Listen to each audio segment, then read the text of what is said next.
All right. Shalom, everybody. I hope you can hear me now. Am I heard?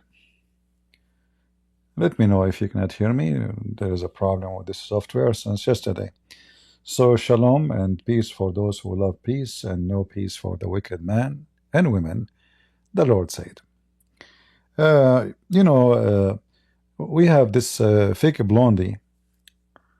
She's genius. I mean, I wasn't actually going to talk about this topic today, but her video coming my way. So I said this is good entertainment for Saturday, for the weekend.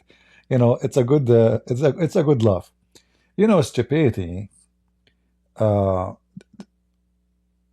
I don't know. I mean, what the level of stupidity for people, because she can be smart, but she is plain stupid to make money. I'm not sure really if how. I don't know her. I never met her. I never spoke to her. Out of the video she make, I cannot judge. But I will show you today a very simple example of how Lady J, she fooled the Muslims that she knew Islam and she is really truly a believer. And the funny is she don't wear hijab, she don't, and she bring men to her apartment to record videos, and she is single, and yet she claimed to be a Muslim. Okay. Obviously, she have a new version of Islam. But today she come with something new, something all of you need to hear about, especially if you have a disease or illness. Lady J, she discovered a solution. So let us hear what Lady J she want to say to us. And again, we have a very low number. If Lady J she go live, she will have 2,000 people listening. I'm telling you. I go live, we have what? I don't want to be upset now. Actually, you will see that this video will have more view, not because a Christian prince is talking. No. Because the title have a Lady J and the icon have a blondie woman. You want to bet? This is how stupid people are. It doesn't matter how important the topic is. It is what you put in the screen for them. So you have a blondie woman for them. They have expectation when they see, such a woman. So you will see, we will have a high number of view. Even the topic, it might be so stupid. Even the one is talking, it might be the most stupid person ever you heard. And in this case is Lady J. So let us show you how this fake blondie make a mockery of her stupidity. Listen carefully. Do you know what Zamzam water actually is? And this is not just a Muslim thing. It's actually found in the Bible and the Torah. In Genesis 21:14, Hagar and her son Ishmael, Abraham's son, they were sent away into the wilderness and they ran out of water. Angel Gabriel appeared, struck the ground with his wing, and the Zamzam water miraculously gushed.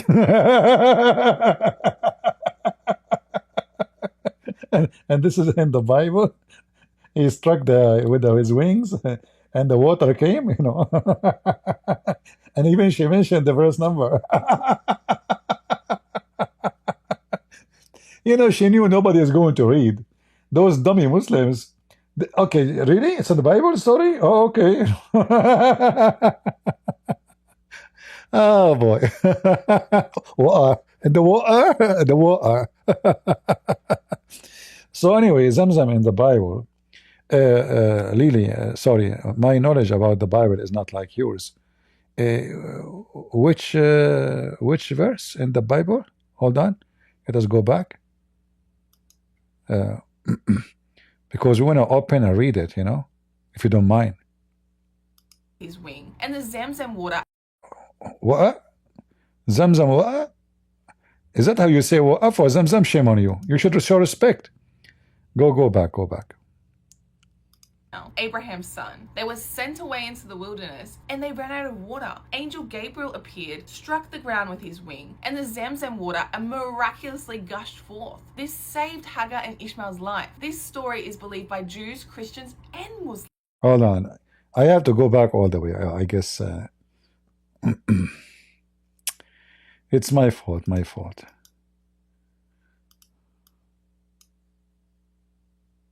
Do you know what Zamzam water actually is? And this is not just a Muslim thing. It's actually found in the Bible and the Torah. In Genesis 21:14, Hagar and All right, let's go to Genesis 21:14. You know, when a stupid human being, by the way, I'm not insulting when I say stupid, and I know some Christians, they say we should not use that word. No, I use that word. You like it, you don't like it, you know, take a hike. This is a perfect description for someone is stupid. I mean, you have to take two. Either she is lying or she is stupid. So for her benefit, I'm saying she is stupid, not lying. If we go to Genesis, and this is the Bible, chapter 21, and this is verse number 14, the one she mentioned. And Abraham rose up in the early. She didn't even know how to quote numbers, you know, just to show you, because this is not in verse number 14. But anyway, and this is not what happened. So Abraham rose up early in the morning and took, let me zoom in so you guys can see it better, and a bowl of water and gave it into Hagar. Now for sure, you know, the translation here is not really accurate. At that time there's no bowl of water, you know. You know, they used to use something made from leather, you know. They stitch it very hard and they make it a container for water. So this is not, you know, I mean, bowl of water, but anyway. So he gave it to Hagar, and this is not really little water. It's going to be, you know, let us say maybe like fit maybe for 5 liters, 4 liters, you know, depend. And gave it into her Hagar, putting it in her shoulder, and the child sent her away. She departed and wandered in the wilderness of Beersheba. So the stupid Lily J, she said this is in Mecca. She said this is happening in Mecca. Because remember, Zamzam is in Mecca. Bi'r Saba, this is called in Arabic, we say Bi'r Saba. This is in the heart of Israel, in the Negev desert. So this stupid woman, all what's going to take her 2 minutes to go. I mean, how she got the verse, how she knew it's not 14, you know, she want to read here actually. If you like go afterward, you will see that she is crying, etc. And then God heard her voice of the lad, the child, and the angel of God called to Hagar out of heaven and said to her, like, why you are afraid? Why don't fear not, don't be afraid, and I will, you know, like God will make your child a great nation. In verse number 19, and God opened her eyes. There's no angel hitting the wings. There's nothing, you know, nothing of that. God opened her eyes and saw a well of water. So she saw, he made her see it. He made her able to find it. And she went and filled the bottle of water and gave her child a drink.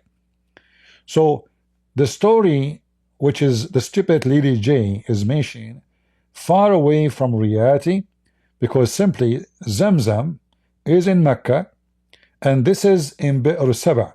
If we go right now to Google,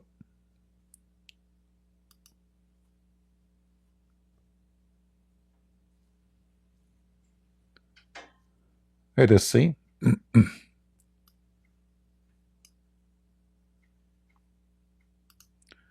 Let me pull up the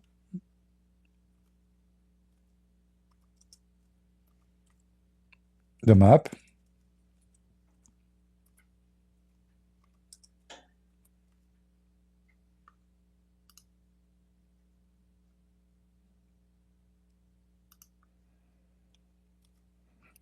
This is the map. Let us see together. And then in 2 seconds, we will find that this woman, she is either copying from somebody, or maybe ChatGPT, stupid, he told her such an information. I mean, the software. I mean, the whole story is a lie. So here you see, this is Be'er-Saba, and this is Israel. This is in the heart of Israel. Do you see it where? You can see the map.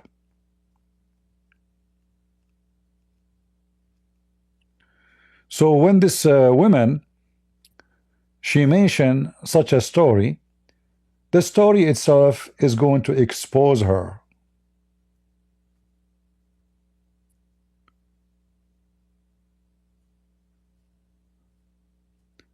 Is it possible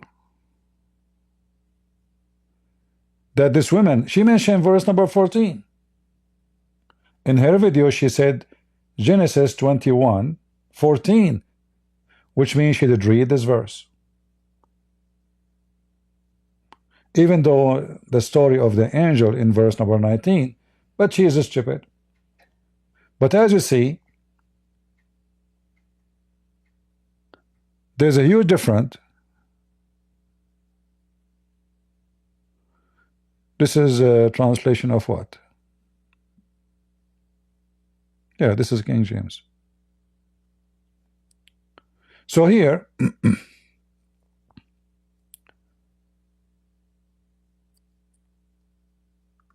in the same story, in the same page, in the same verse she mentioned, you will find easy how you got them busted. And by the way, mostly she got from somebody. A Muslim told her. I don't think this woman, she even understand what she's saying. She's so stupid and she's so foolish. So if she go to the Bible right away, she will find that this is mission impossible. Because what Mecca have to do with Be'er-Saba? What does have to do with this? How this become this?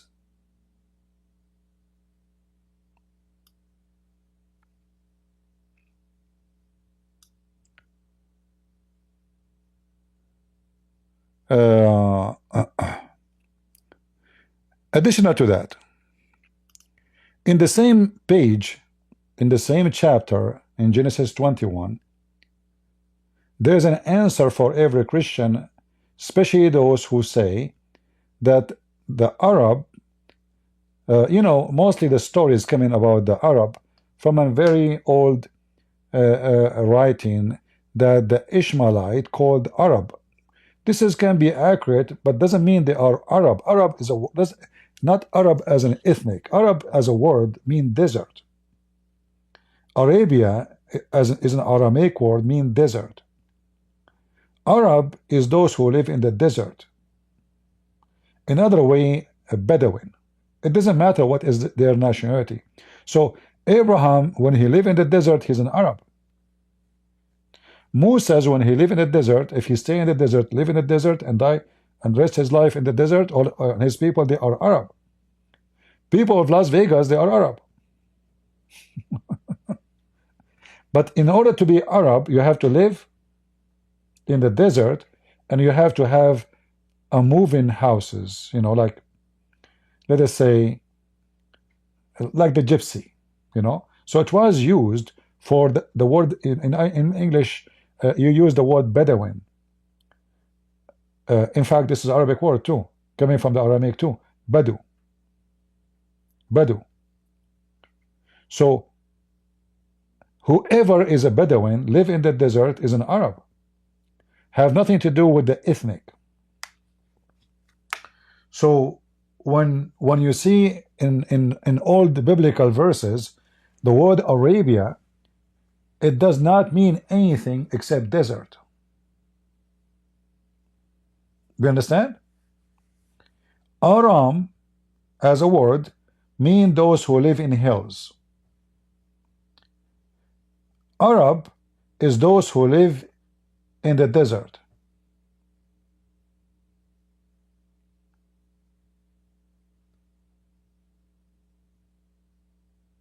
So mistakenly, many people think that Arab are an ethnic.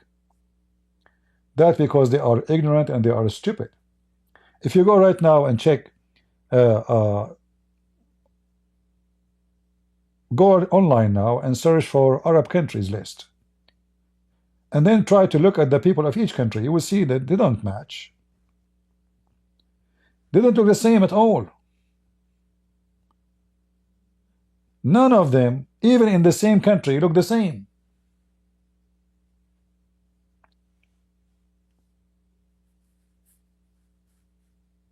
Do people of Morocco look like the people of Iraq or Syria? Those are African, those are in Asia. Do the people of Saudi Arabia look like the people of Jordan? Do the people of Jordan look like the people of Iraq or Syria? They don't.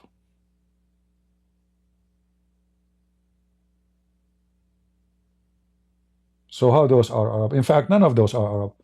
Iraq is the land of the Babylon and the Chaldean. And Abraham himself is a Chaldean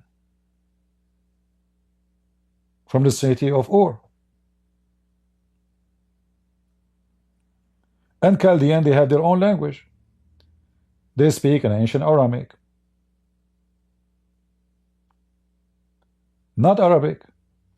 Arabic is a mixed language of Aramaic, Hebrew, Ethiopian, even Indian, Roman words, you name it. But most of it is coming from the Aramaic. The same as the Hebrew. The Hebrew is born out of the Aramaic, not the opposite. It's not the Aramaic born of the Hebrew. This is why if you look at the map here, all the names are in fact they are Aramaic. Even Gaza. I mean, for sure there's a new cities, new names. Those cities never been exist before. But we are talking about the ancient cities. They are connected to the Aramaic root of the language. So when a stupid woman, she come to us and she say in Genesis, speaking about the story of Zamzam, that is a big fat lie. Number two, let us continue with Zamzam's story. Look how silly her face. Man, it make me vomit. Look at her. Look at this mouth. Tell us more, so we can laugh at you. Billy, Lily. It's actually found in the Bible and the Torah. In Genesis 21:14, Hagar and her son Ishmael, Abraham's son, they were sent away into the wilderness and they ran out of water. Angel Gabriel appeared, struck the ground with his wing, and the Zamzam water miraculously gushed forth. This saved Hagar and Ishmael's life. This story is believed by Jews, Christians, and Muslims. Second, you know, here, if we ask ourselves, you see, in fact, what she mentioned prove that Islam is false. Why?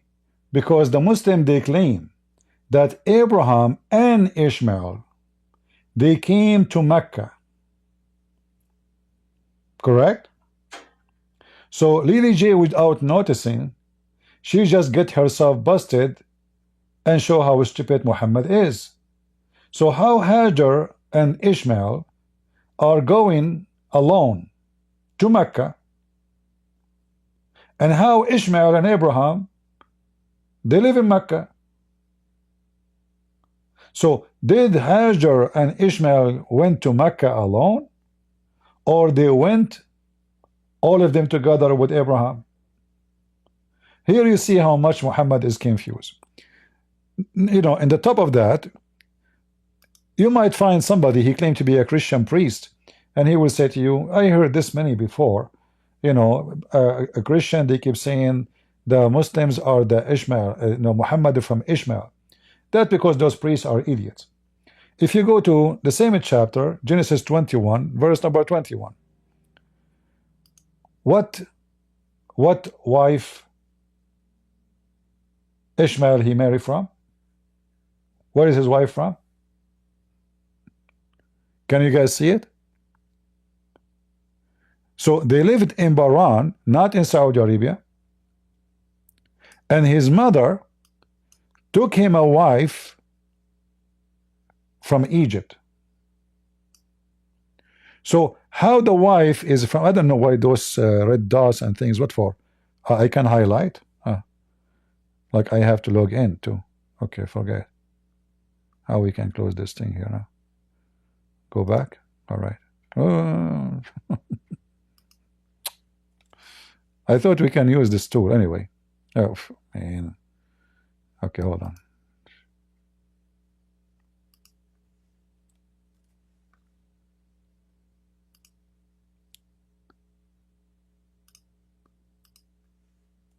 So Ishmael, he married from where? He married an Egyptian woman. So now think about it. Abraham is not an Arab. He's a Chaldean from Iraq specifically.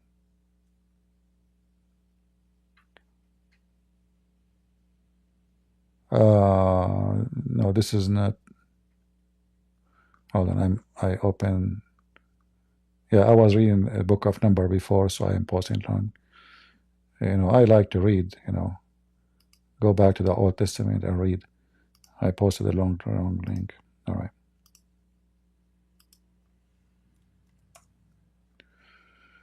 So if we go here, this is Genesis 21, 21, 21, 21. It's very easy to remember. So in Genesis 21, 21, Hagar, the wife of Abraham, she married her son Ishmael to an Egyptian woman. So how his kids are Arab if the father is not Arab and the mother are not Arab? And Hagar, the mother, she is an African, she's Egyptian. And the father of Ishmael is a Chaldean. Are you with me? So if you ever go to the church and you hear your ignorant priest keep repeating the same stupid statement, because you will hear this in every single Christian church almost, that the Muslims are from Ishmael and Muhammad is from the Muslim. Actually, they would thank you for saying that, because this is the whole idea, to make Muhammad as a legitimate grandson of Abraham. So what the Christian they do, they take a statement, go back to Jerome, and they say it mentioned there that the Arab they are called Arab and Ishmaelites. Arab mean people of the desert. Arab is not an ethnic. So if a historian he wrote what they are called because they live in the desert, but they are not the Arab, the tribe of Quraysh, and they are not from Mecca. If you go right now and we search for the location they went to,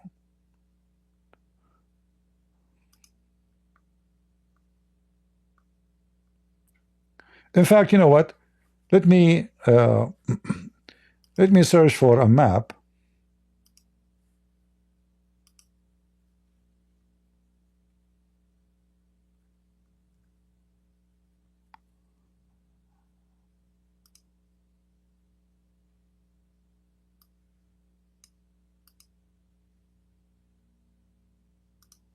All right.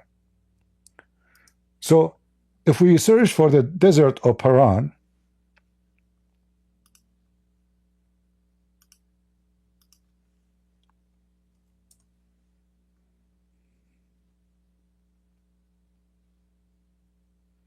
you will find a lot of maps. But all of them, they will lead you to a very certain place.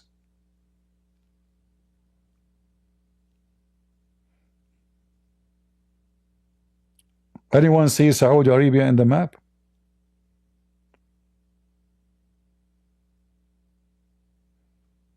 Where is Saudi Arabia in the map?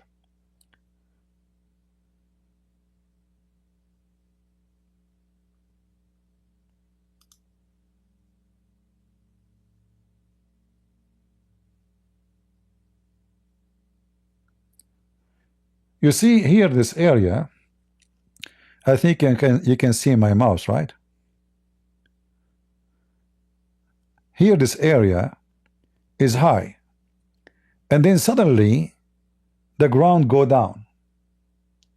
So the geology of this area separate the area into two areas physically, you know, even though it's just connected land, but suddenly the ground go down, and suddenly the area where you see it is brown, the ground go up so high. So the desert, this is why it is in a brown, because this is simply a desert. This is a desert, and it's called specific name, not the desert of Saudi Arabia. So when Abraham, he sent his wife in Genesis 21, he gave her some water. Is that correct? He gave her some water. How far a woman she can go with 4 or 5 liters of water? Anyone can guess?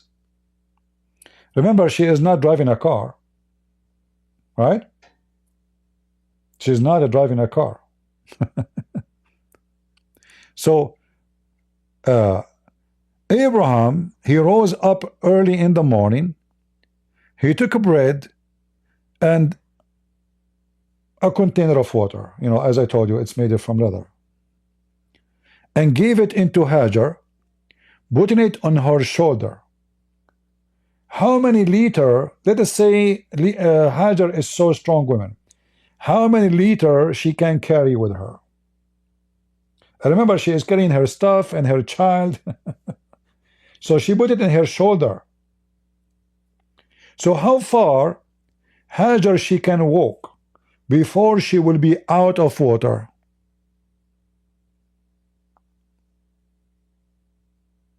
In the desert. And she have her boy with her.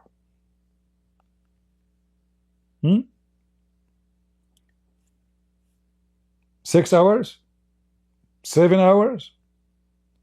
Let us say she was very conservative with the water. A day? So how far a woman she can walk within a day, leaving toward the desert of Paran? So Muslims are so stupid and so arrogant and ignorant to claim that Hajar and Ishmael, they were able to walk all the way from the Holy Land all the way to Mecca with one little container of water she can carry in her shoulder.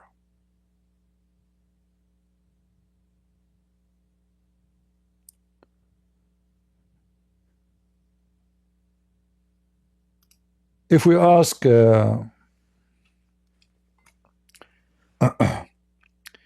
let us see, how much is the distance between Jerusalem and Mecca? According to Distance Calculator, the shortest distance between Mecca and Jerusalem is 770.11 miles. The shortest route between Mecca and Jerusalem is 928.19 miles according to the route planner. All right. Let us ask 928 miles is equal to 1,493 kilometers.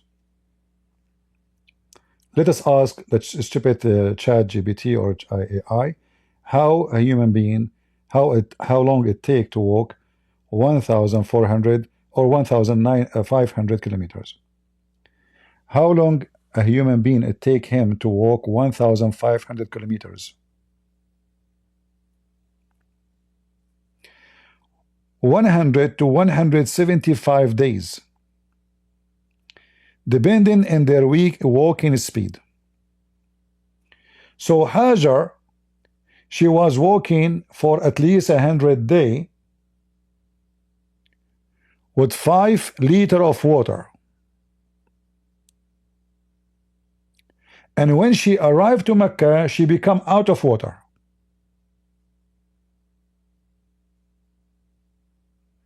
No. 1,500 kilometers, it takes 100 to 175 days. What 15 days?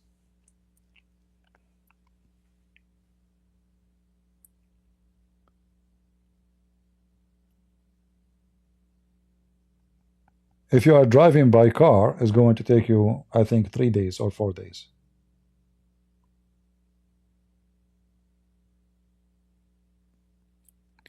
So it's very easy to debunk the lies of Muslims.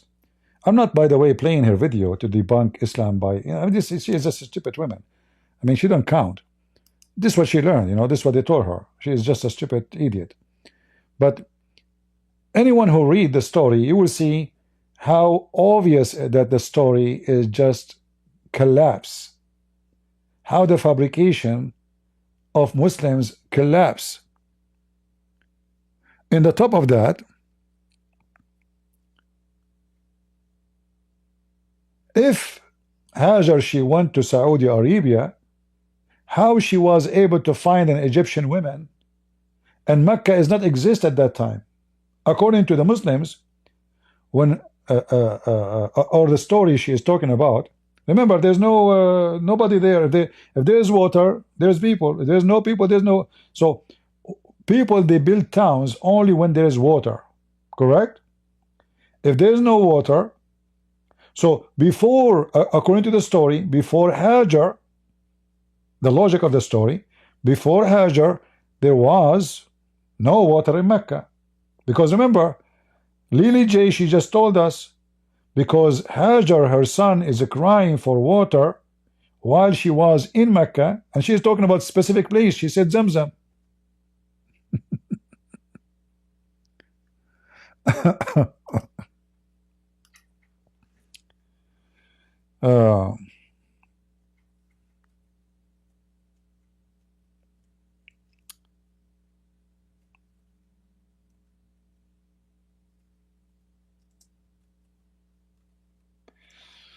Let's see. More information.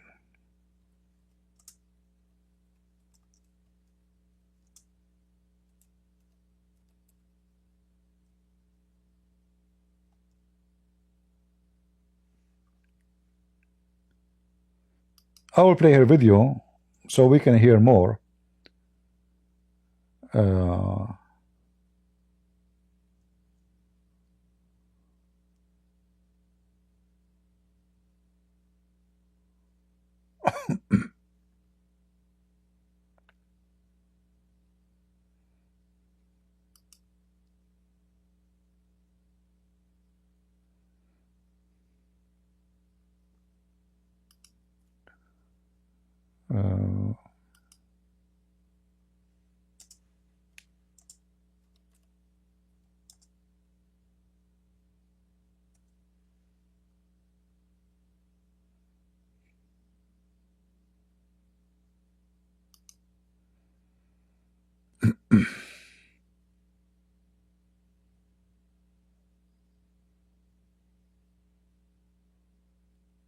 Let us see.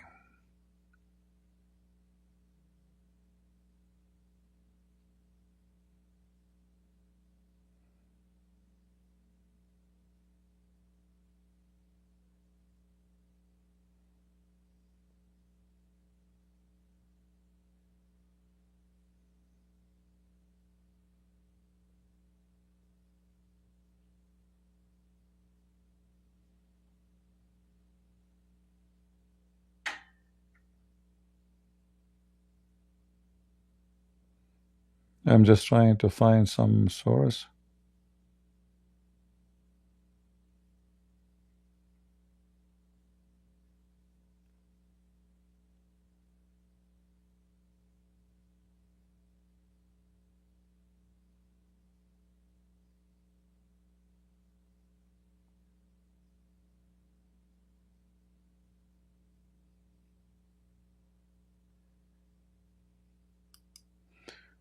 Let us play the video until I find what I'm looking for. Zamzam till this day baffles scientists. No one can fully explain where the water comes from. In the middle of the desert, and it's right under the Kaaba in Mecca. There's no known water source, no underground river, and no aquifer. And it's only 30 meters deep. Plus, it gives over 1,000 liters of water per minute to millions of people every year for the last... You know, if you remember, there is 5 Muslims, they made a video respond to me. Let me find it. About Zamzam. Anyone remember? What was the name of the video? Let me remember.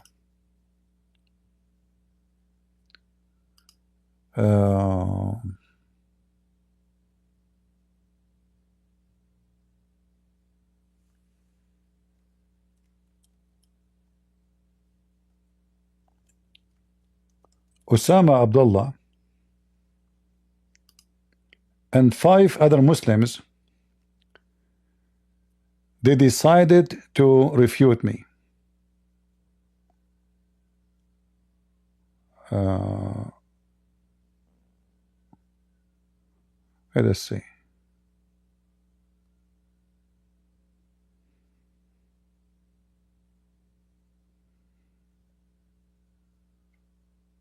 Here we go.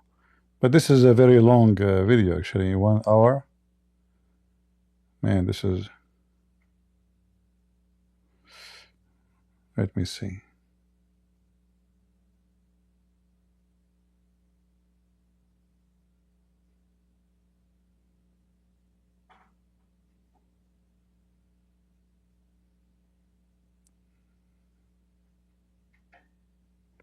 All right, let us see this one. This is a short one. Christian prince raised against Islam during my debate with him. All right. So this is Osama Abdullah. After I made him shish kebab, he decided to respond to me, and he brought 5 Muslims with him to make a consultation together so they can refute me. Let us see what he said, including about the well of Zamzam later. Which consists of the following 7 points. The first point: was the body of the water really a well, or was it a stream of water? Point number 2: provided ample scientific quotes from the United States government's Department of Energy and Wikipedia.org website, which is a scientific website. Wikipedia is a scientific website, okay. Proving that soil filters water from bacteria. Until now, he is not talking about Zamzam, but later he is talking about his prophet taking shower with dead dogs. And microbes. Provided that with ample scientific quotes. Point number 3, the Islamic standards. I've demonstrated the Islamic standards on cleanliness of water. If the smell, taste, and color of the water are. Let me see where he talk about Zamzam. And they even allowed their followers to eat dead and rotten. Let us see.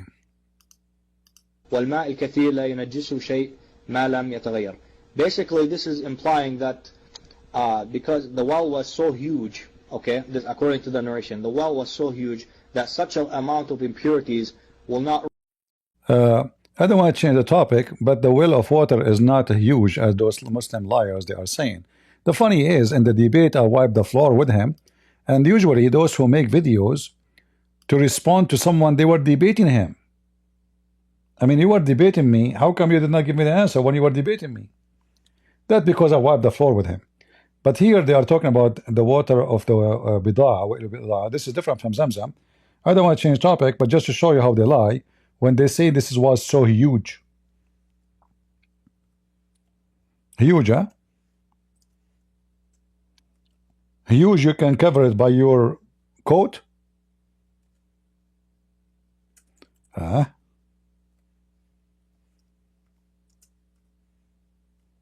Huge, brother. It was huge.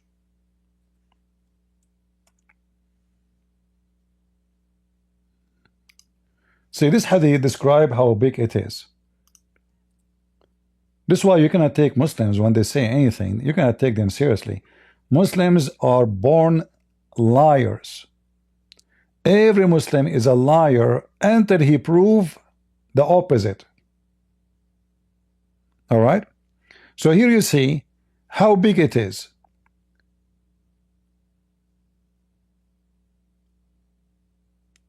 I asked the person in charge of the well of Bida about the depth of the well. He replied, at the most, the water reach the pubic area. So it's very low, doesn't even go to your balls. Then I ask, where it does reach when the level goes down? He replied, below the private part of the body. So it's the same, like, this is, I measured the breadth of the well, the distance of it, the width, and with my sheet. In fact, in Arabic, here, by my clothes, not sheet. Biridai. So how tall the man is? And remember, the abaya they wear is not going to be bigger than them. So if you are 5 foot, it's going to be 5 foot. If you are 6 foot, it's going to be 6 foot. Let us assume he's 6 foot. So I measured the well with my cloth. I stretch it over it. And then I measure it with my hand. Measured 6 cubits in breadth. 6 arms. That's it. So the height of it is less than your private part. The width of it is 6 arms. It's a small jacuzzi. The Muslim in their video refuting Christian Prince, they say that dead dogs and women blood from period and stinky garbage, as the hadith mentioned, thrown in it will not affect it because it is so huge. No, I am not in Discord today. I am just in YouTube and Rumble. I am not in Discord.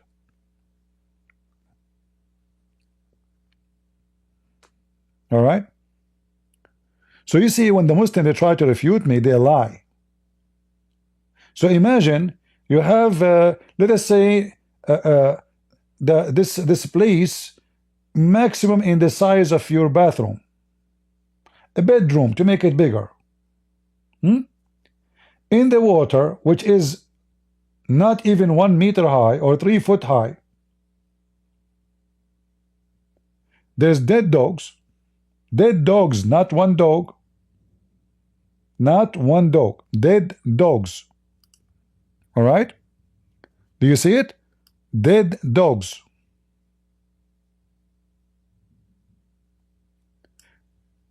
And women, menstrual rags. At the old days, they use rags. What they can do? I mean, not like now. There's you buy from the pharmacy things. The women she use it once and she throw it. So women, they use fabric for their period. So now we have dead dogs and women blood with the rags, not only the blood itself, with the rags. And then the garbage of people thrown in it. Do you see it? In fact, if you read in Arabic, it says وَعِذُرُ النَّاسِ, the stinky garbage. So all of this will not affect a water in a size of 6 arms.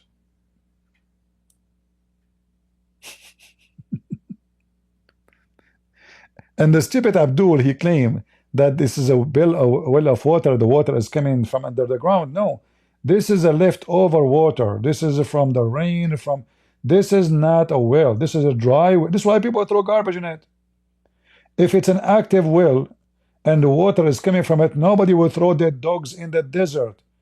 Water is serious, priceless material in the desert. There's no way. Okay, where is this water now? Where is the is it active? Is it giving water? No. So here the Muslim, they gather to refute me and they fail as usual. But I'm trying to find the story about why people are complaining. Look, the Muslim, they made a video of me when I'm talking and they put a monkey. Hold on, let me show you this. Supposedly this is me talking. Hold on.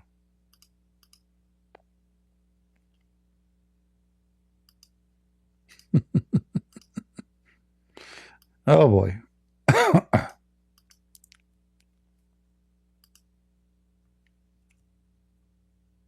From him and asking him why you do that, your mic.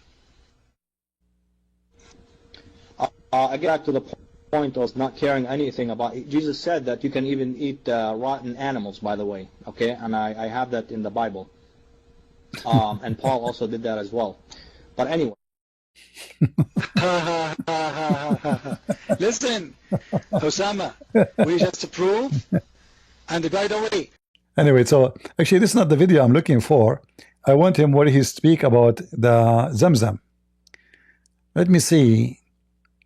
Do you know what Zamzam water? Just shut up.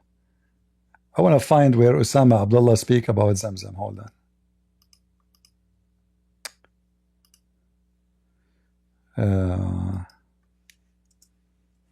Zamzam.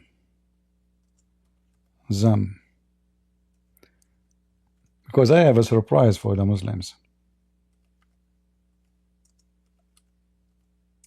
and their lies.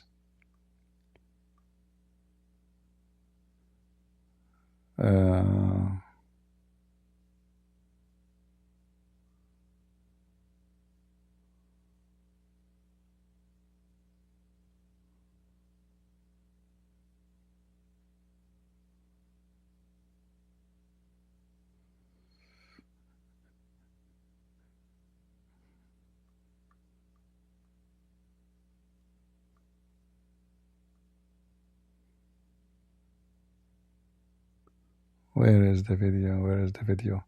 Because in the video, Osama Abdullah, he explained the water of Zamzam is dry. And here we go. We will hear an... Here we go. I found the video.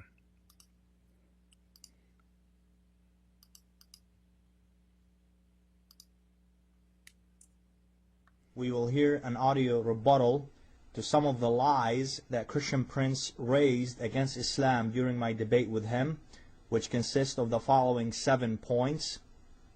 The first point was the body of... Let us skip until we find Zamzam. Where is Zamzam? يكون مأواه أضعاف قلتين لا يتغير بوقع هذه الأشياء. He didn't know how to read Arabic. He claimed that he know Arabic. Let us see. I want to move to Zamzam. Where is Zamzam?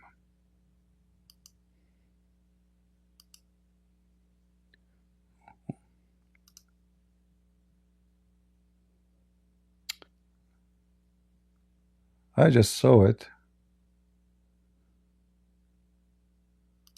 Okay, hold on.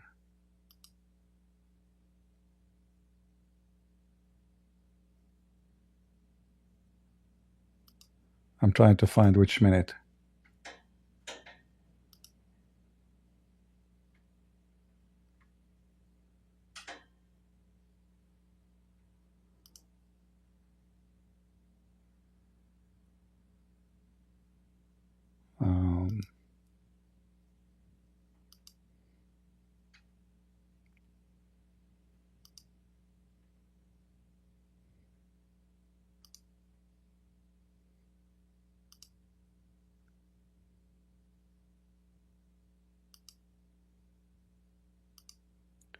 Where is...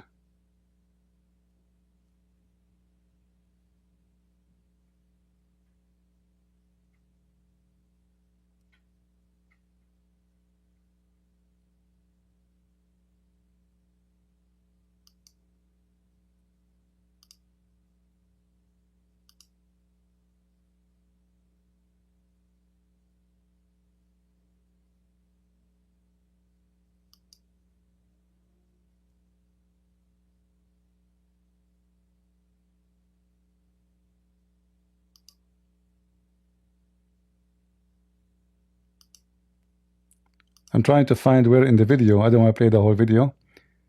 It's a waste of time.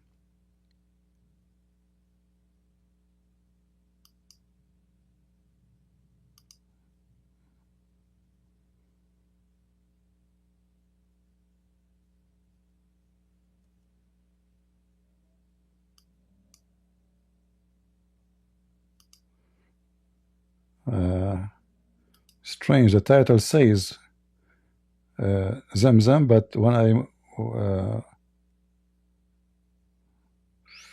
I click in it, I don't see it. All right.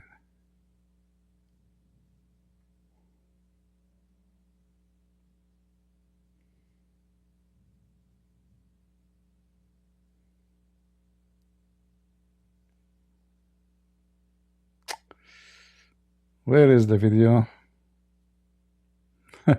I know I can't find it, but he mentioned in his video that Zamzam water is long time dry actually, and it is dead. They are pumping water into it, because if they don't pump water, obviously people will say how this water is a miracle and there's no more water. So in the video, Osama Abdullah, he mentioned how they are pumping water to Zamzam, and I'm trying to find where he mentioned that.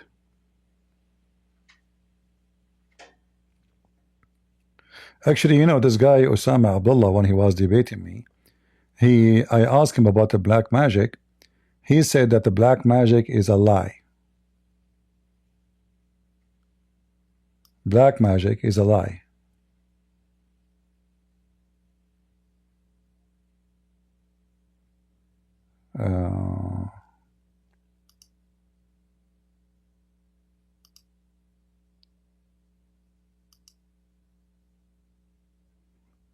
Anyway, maybe later we can find it so we can live together. We go back to Lily. Peace be upon her. Last 4,000 years. Number 3, Zamzam water is one of the most purest waters in the whole world. Its chemical balance is unlike any other water on earth. It contains unique minerals and has a perfect pH balance, making it incredibly pure and naturally preserved without any filtration. Number 4. In fact, water of Zamzam is forbidden to be brought to the UK because they found a very high level of arsenic.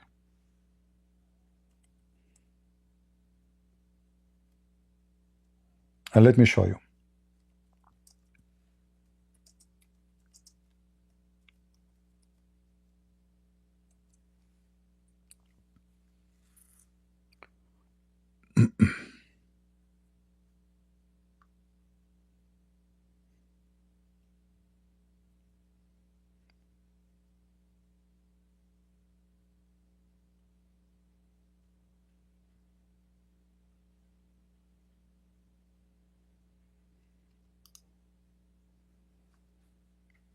All right.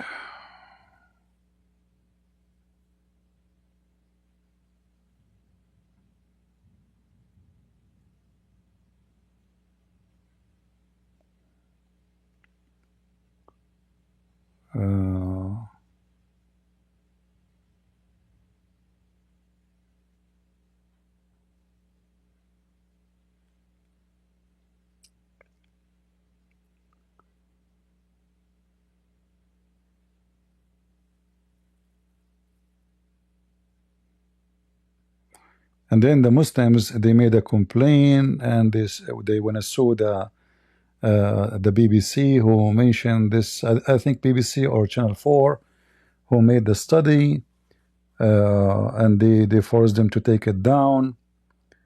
All right.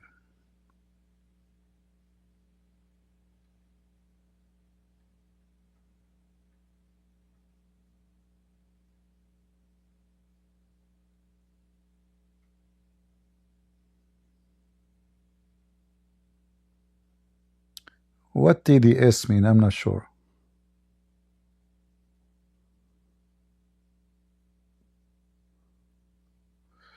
Let us see, I'm searching here.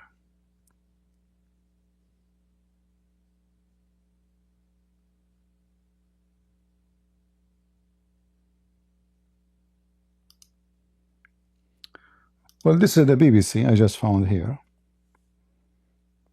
Look like it's still in the BBC website.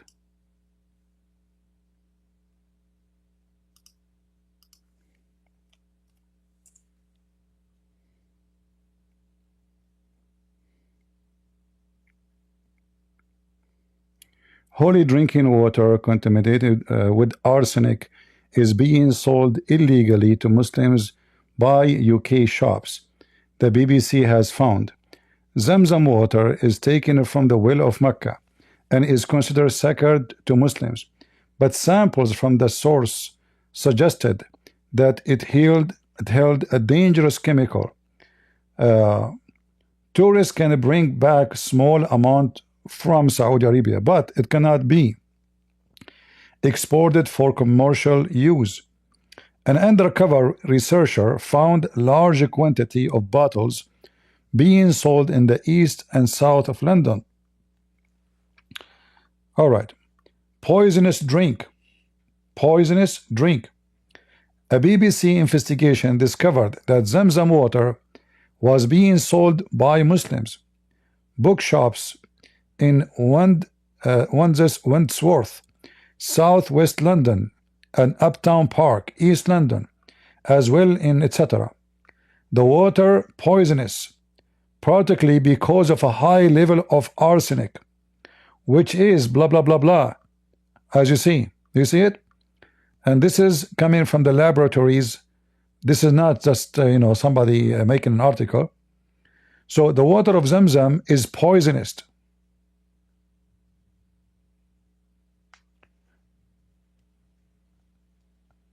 So when the stupid women, she say the water of Zamzam is amazing, have a balance, it's a garbage talk. This is a big fat lie. And look what she will say more. The lie will not stop here with Lady G. No, she have more lies to tell us. Tell us more, Lady G. So as you see, a study of the water of Zamzam found that the water of Zamzam is poisonous. In fact, drinking 1 cup of the water of Zamzam is the same as smoking 6 bags of cigarettes.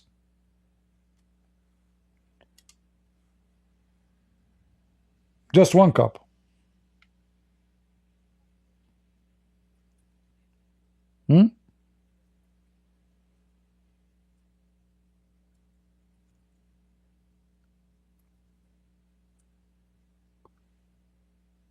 Let us continue. 4. It has healing powers. The Prophet Muhammad said that the Zamzam water is for whatever intention it is drunk for. I actually have a personal experience with this. So someone I know went to Hajj and had a highly malignant melanoma cancer. The doctor wanted to operate as soon as he got back from Hajj to remove the tumor. While at Hajj, Zamzam water was poured over the area with the intention of asking Allah to heal the cancer. When he returned to Australia, the doctors performed the surgery and removed the tumor. They tested the spot, and guess what? It came back with no cancer. Like, What? what? This has What? happened to someone I know personally, and I've seen the test results with my own eyes. Honestly, She saw the test result with her eyes. Do you remember the guy who used to be a Muslim and I used to make a video of him making fun of him? What's his name? Now he called himself, I think, brother Ishmael. He left Islam. You remember him?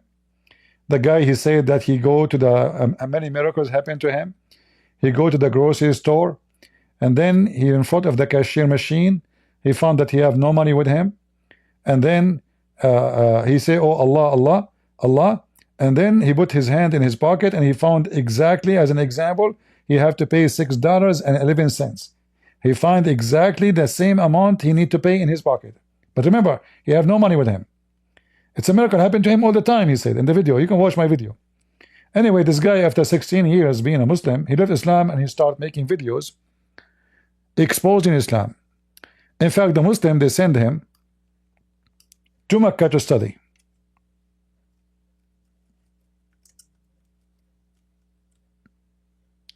And I think he called his channel "Don't Convert to Islam." Don't convert to Islam. All right. Yeah, here we go. This is the channel.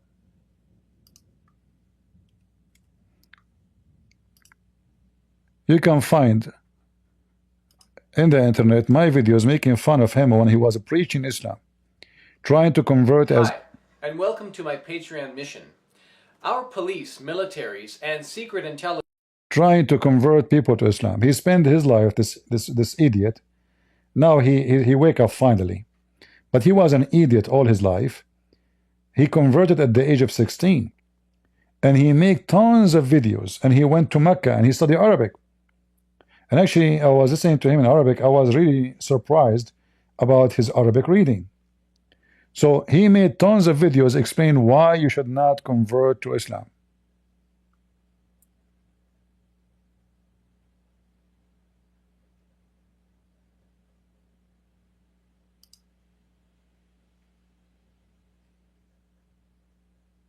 Hi, in this video I will prove this Quran, the Hafs version, is false and unreliable, and therefore the Islamic world is misguided and wrong for trusting it. In the process, I will be answering the following questions. Question number 1. What is the most dominant Quran version used in the world today? Question number 2. What are the conditions used to authenticate any version of the Quran? Question number 3. Who was Hafs? And question number 4. Was Hafs an honest and trustworthy man? So let's begin. Question number 1. What is the most dominant Quran version used in the world today? So anyway, the funny is, from a person who's trying to convert people to Islam, to somebody trying his best to show you Islam is so stupid.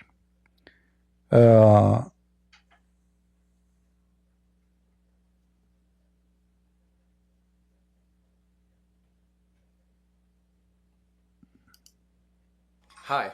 As you have seen in all my videos, I never attack Muhammad. I simply read Islamic sources and then ask Muslims questions.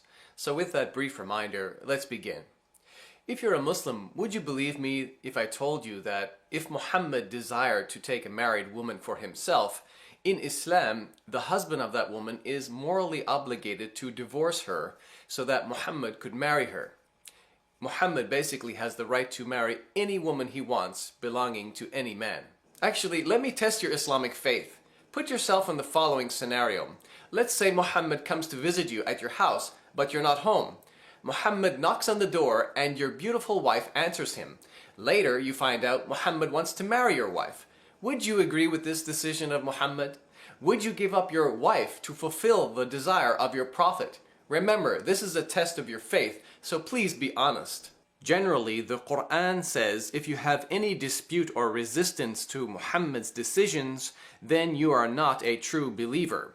The Quran, chapter 4, verse 65 says, فَلَا وَرَبِّكَ لَا يُؤْمِنُونَ حَتَّى يُحَكِّمُوكَ فِي مَا شَجَرَ بَيْنَهُمْ ثُمَّ لَا يَجِدُوا فِي أَنفُسِهِمْ حَرَجًا مِمَّا قَضَيْتَ وَيُسَلِّمُوا تَسْلِيمًا, which translates as, but no, by your Lord, they can have no faith, or they will not believe, until they make you, meaning Muhammad, judge in all disputes between them, and find in themselves no resistance against your decisions, and accept them with full submission.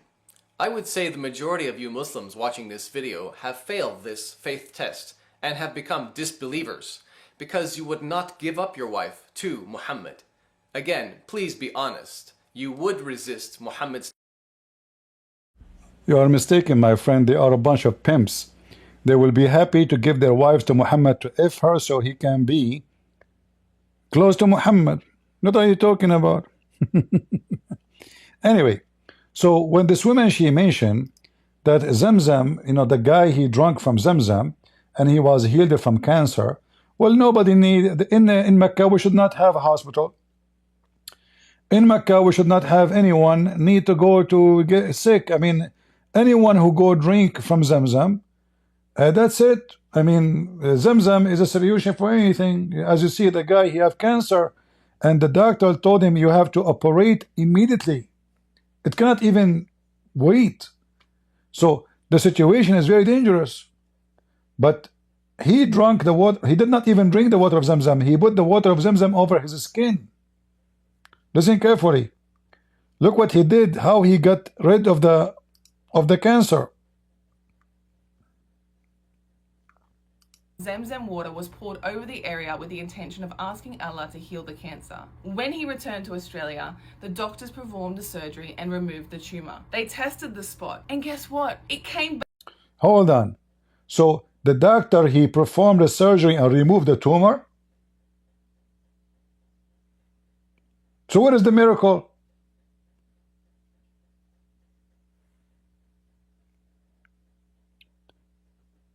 Do you have a brain? So the doctor, he did the surgery and removed the tumor. Did she say that? And after removing the tumor, there's no more cancer? So what is the miracle?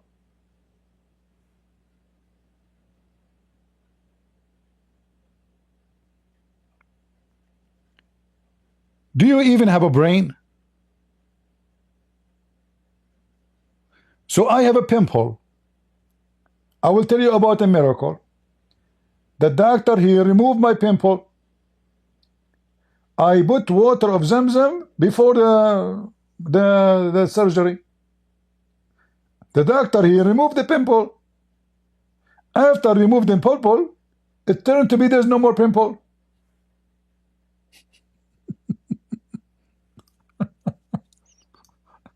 Stupid, it's amazing. I mean, can you be more stupid than this? This is now a miracle. Actually, I did not actually listen to the whole video. I thought really she was saying that the guy, he drank from Zamzam and then he was healed. This is what I thought. It turned to be, no, the guy, he did the surgery and, you know, they removed the tumor. So what is the miracle? Just to show you how stupid you Muslims are. This is your books. Muslims, they drink from Zamzam every day and during the time of Muhammad. And they were dying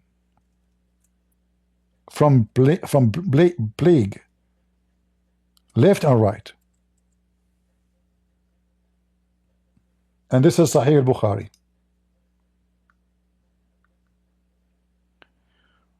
Once I went to Medina, where was an outbreak of disease, plague, and the people were dying rapidly.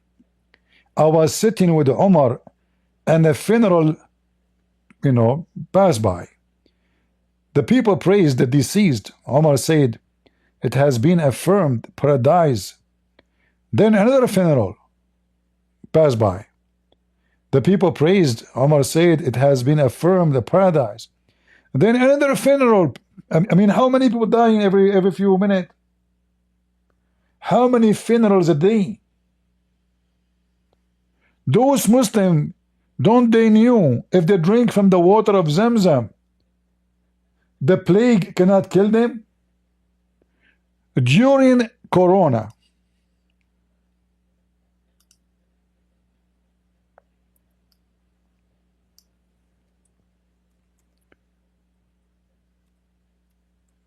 why the Kaaba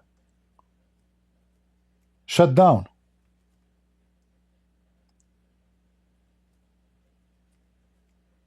Totally empty.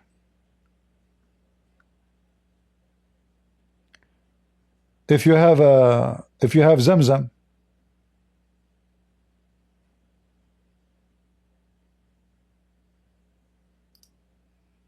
you have Zamzam, right? As long as you have Zamzam, you do not need anything. Why are you worried about Corona? The whole Kaaba was totally empty. There is nobody. If we go here, let me show you pictures.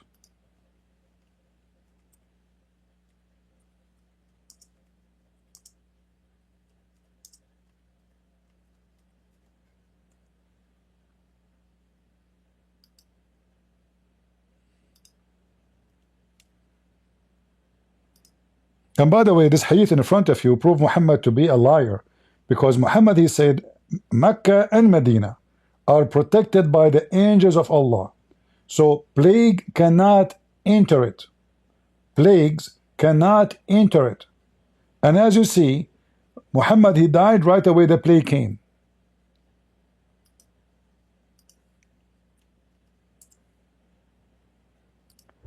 This is the Kaaba during Corona. Do you see it? This is the Kaaba. So we have Zamzam. Why I need to worry about Corona? You Muslims, Saudi, Kuwaiti, Emirati, Bahraini, Qatari, you are lined up to go to Korea for medical purpose. Why you want to go to the Korean? Just go drink some Zamzam. I mean, Korea make billions of dollars from the sick Muslims. Is that correct? So as long as it's so easy, you drink Zamzam, you are fine. Then we should not find, people of Mecca should live long. People of Mecca, they should not live short. The Arab lifespan is short. And there is a reason for that. Simply because, the more advanced the technology in your country, the more you can live longer. The more money you have, you can pay for it. Until now, the average of age in Arabia is so low compared to other countries like America or Finland or Norway. So, and in the top of that, not to forget to mention, Muhammad himself, he died because of poison. And what is poison? Poison something you eat, you drink. As long Zamzam can heal you, it's a miraculous water. How come Zamzam did not save the ass of Muhammad?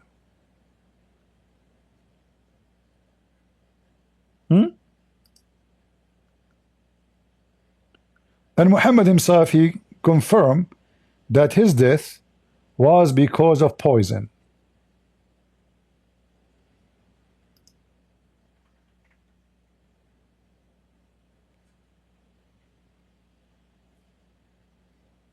What is Zamzam power?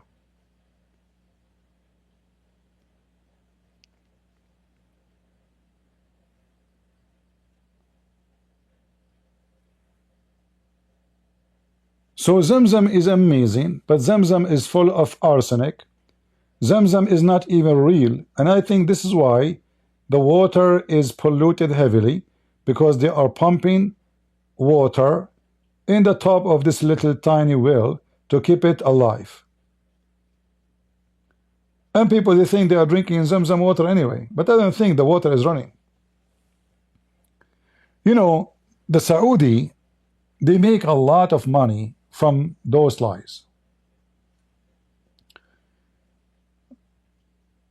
If I can convince somebody that there is a stone in Las Vegas, if you touch it, this stone is going to save you from cancer, from any disease you have. How many millions they will fly to Las Vegas to touch the stone? Many years ago, there's a Bedouin guy. He claimed that he have a male goat, and this male goat producing milk. People from around the Islamic countries, they were coming to drink the milk of the goat, because this milk will make you live for long time and will kill any disease inside you. I remember the Israeli TV was talking about it, laughing at the Arab. Because I was watching a program, they were talking about a new technology implemented in one of the Israeli hospitals, and then the program host, he said to the doctors, why we don't use the goat? They have the Arab, they have the goat. Everybody's going to see the goat. He said, well, this is why they don't live long. The goat. So let us see, actually. Let me see if I can find any news about the goat.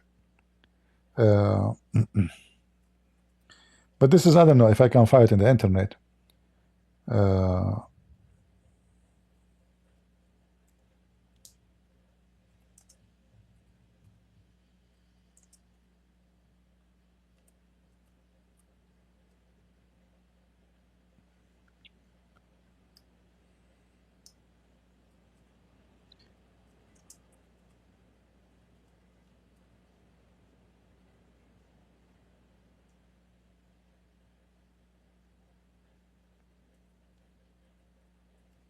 People by tens of thousands, they fly.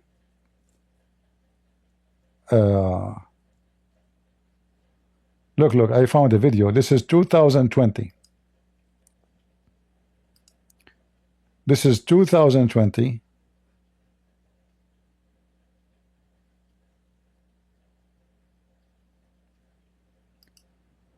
The Arab, they were coming from around the world to drink the milk of the male goat who produce milk, which is something can happen, like it's not something, you know, like unique, but that's it. How you can convince those people? The goat, if you read the title here,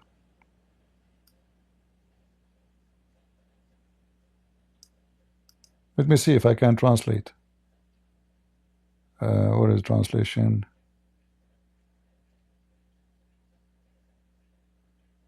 This website doesn't have translation, this browser. Anyway, so the title is the male goat who can recover you.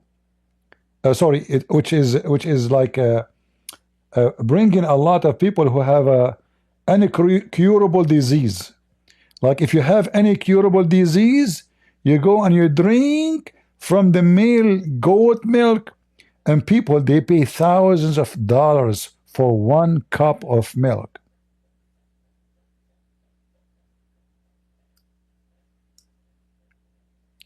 This is how stupid a human being is.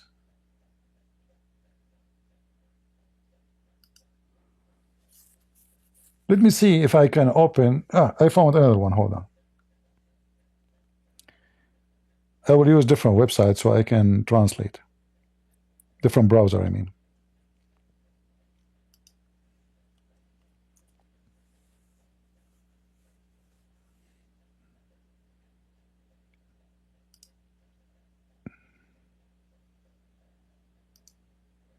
All right.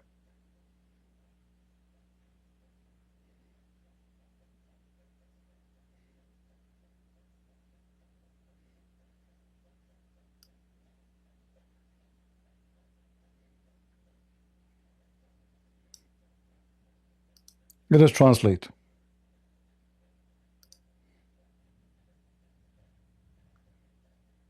From its east to its west, and from the north to its south, Syria was busy with the news of this goat, which was said to have magic properties that cure diseases, treat infertility and bring livelihood to merchants. From all sides, the buses came with visitors.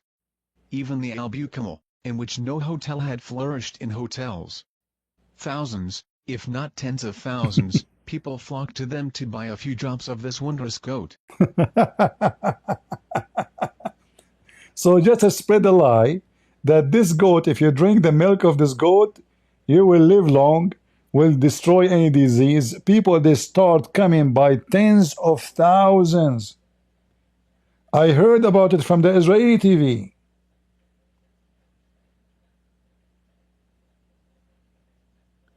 This is how stupid those people are. Tens of thousands. And the funny is, there's enough milk for tens of thousands from one goat.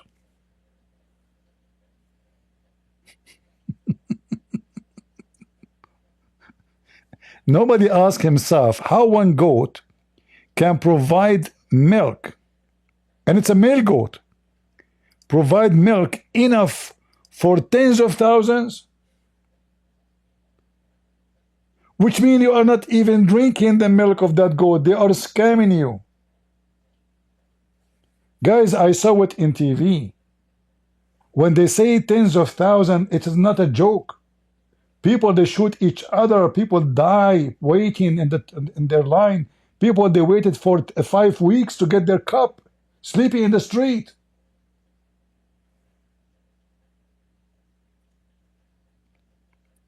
And this reminds us of Muhammad and the medicine of the camel urine. At least in this case, they are drinking the milk of a goat. In the case of Muhammad, he made them drink the urine of a camel.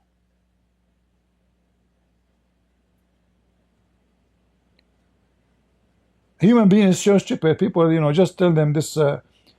You see, like if you make a medicine, many companies like in countries where nobody watch what they do, they make fake medicine, and people buy it every day, thinking that they are taking a medicine. So the aspirin is not aspirin, the antibiotic is not antibiotic, the Advil is not Advil, whatever they are giving you fake powder. But in your mind, you are fine because now you feel better. You are taking a medicine.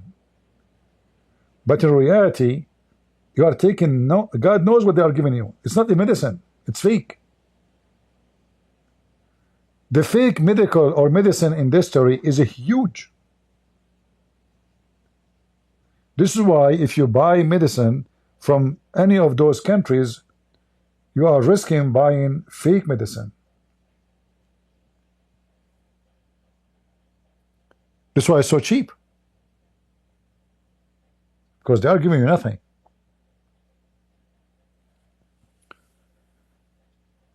Is the goat still alive? I don't know. She did not contact me from a long time ago. I'm not sure. Why you want to go there?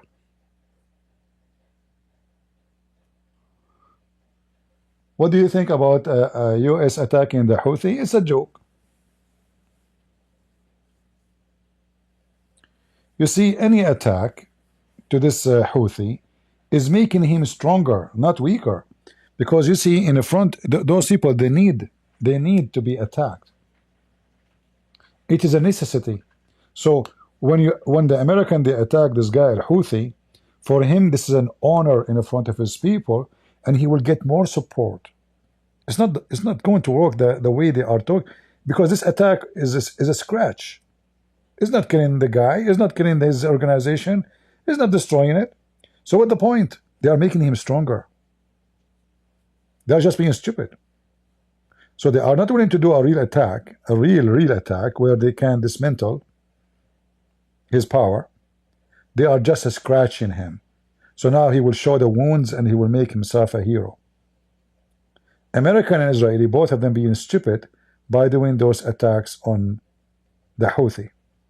Because either you attack and destroy for real, or don't even think about it. All right? Yeah, those attacks are just a joke. We cannot take them seriously. They will strengthen the enemy, not weaken the enemy. Yeah. This guy, he will go, he make a speech in the front of his people. See, I am fighting America now. Do he need more proof that he is really a hero? For his people, he is a hero.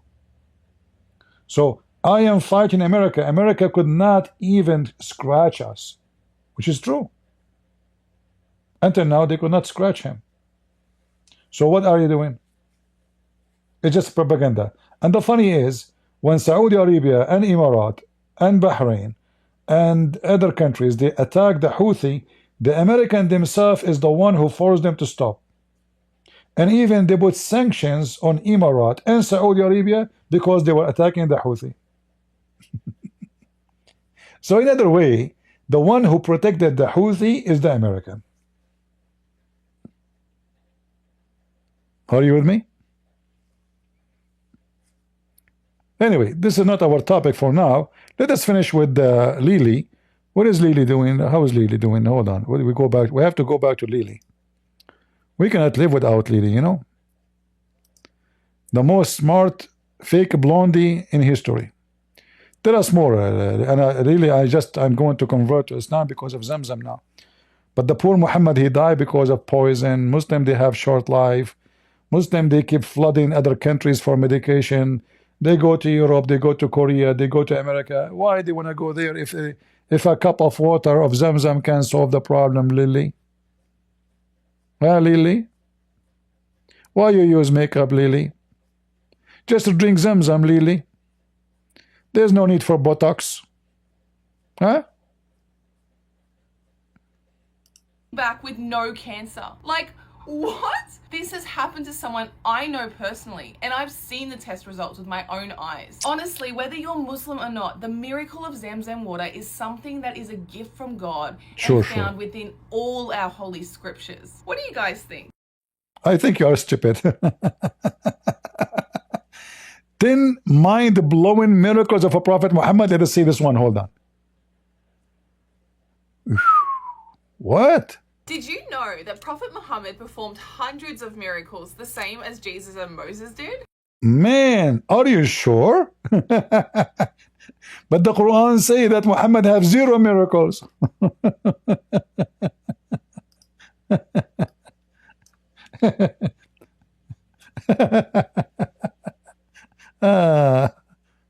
Is that the Quran saying that Allah refused to give Muhammad any miracles?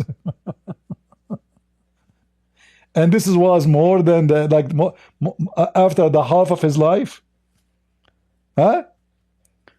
So Muhammad, he have Allah like Jesus and Moses. Tell us more.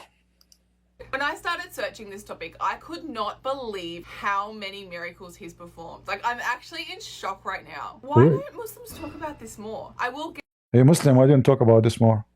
into that at the end of the video. But for now, this is my top 10 favorite miracles of Prophet Muhammad. Let me know in the comments if yours are the same as mine. Let's go. Number 10. Prophet Muhammad could speak to animals. He's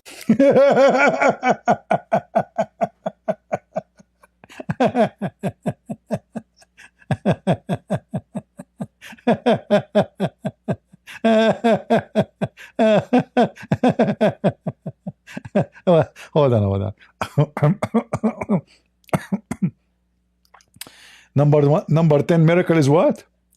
same as mine. Let's go. Number 10. Prophet Muhammad could speak to animals. I speak to animals every day. Don't you see how many Muslims I spoke to them during my lifetime? Even though nobody knows what they are talking about, still I know. So what are you talking about? It's a normal miracle, you know. Muhammad, he spoke to animals. Do you have a story? Is that the story about Ya'fur? He asked Ya'fur, do you like females? It turned to be Ya'fur is a gay. He spoke to sheep. He spoke to... He spoke to the sheep? Sahih al-Bukhari, volume number 3, book 39, hadith number 517. Hold on. Let us put this hadith on the screen.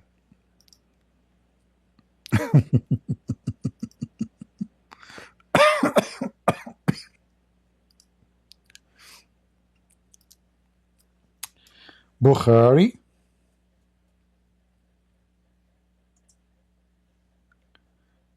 and the hadith number 517. I'm typing in Arabic.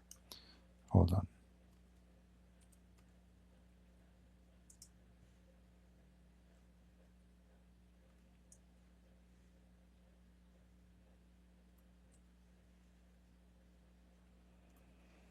All right. Muhammad is speaking to the sheep.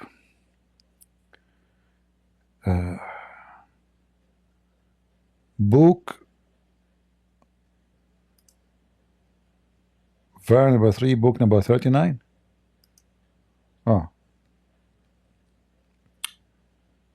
Book 3. All right. Book 39.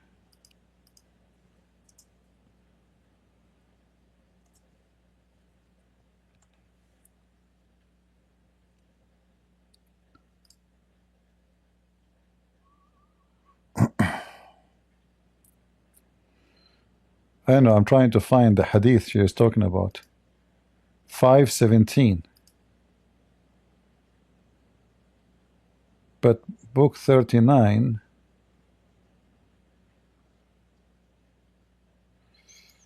Okay.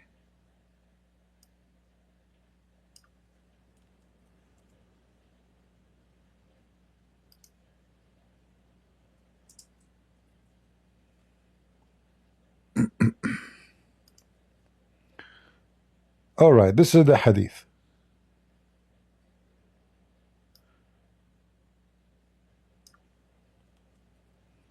Let us show you the hadith.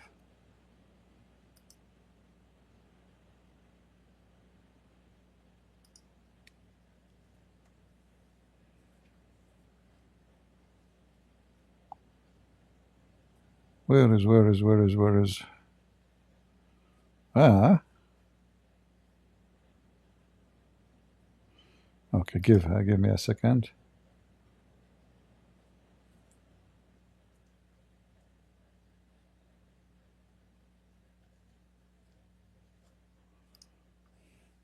I found the hadith, but I'm not finding it here in this website, but we should be able to find it here. But let's see. You know, the numbers in English is different from the numbers in Arabic. But anyway, in this website here, we have the story.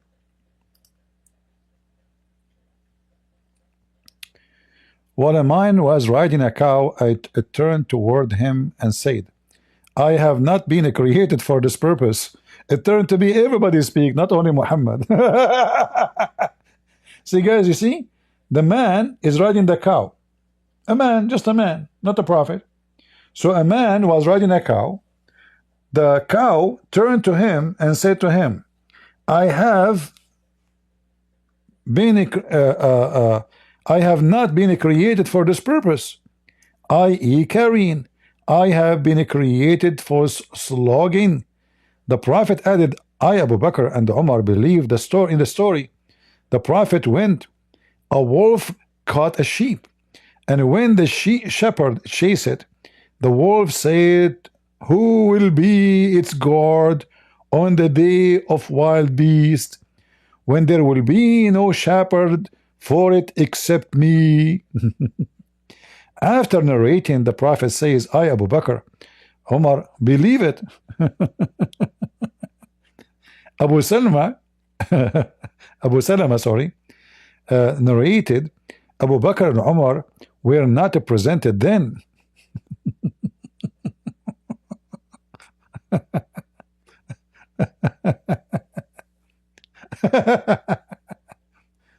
All right. So those stories are true stories. As you see, the Arab, not only Muhammad, everybody in the Arab and the Muhammad time, they speak to the goat, to the cow. The cow speak to them. I mean, those are very normal happening things, happening daily for Muslims. What else? Yet Muhammad cannot understand his Quran. Camels, wolves, dogs, even ants. But even dogs, Muhammad, he speak to dogs, even ants. Muhammad, he speak to ants.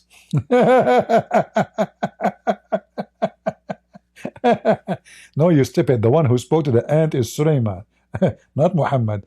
Muhammad, he spoke to stones. Stones say to him, Assalamu alaikum.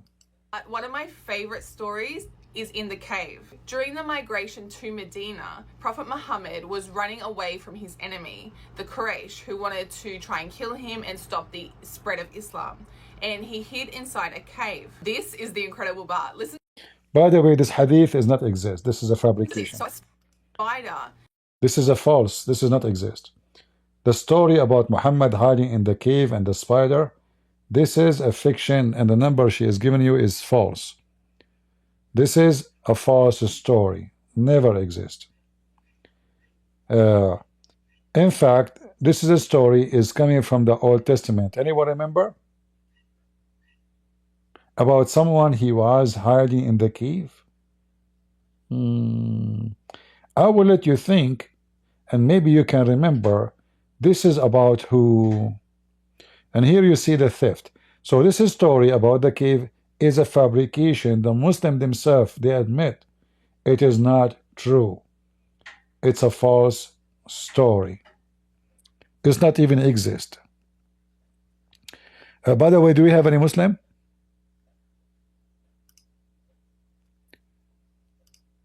Do we have any Muslim who would like to join us?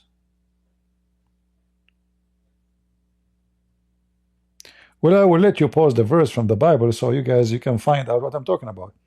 That's why I wanted you to use your brain, because this is a story from the Old Testament, and it's not exist. Muhammad never mentioned this story. The Muslim, they added tons of stories about Muhammad. All those things you see, you will not find them in the Quran for a reason. Like, why the Quran mentioned the miracles of Jesus? He counted one by one. The miracle of Moses crossing the sea. But why the Quran did not mention any of those miracles for Muhammad? Because simply those stories are fabricated long after Muhammad's death. After he died, they start coming with these stories.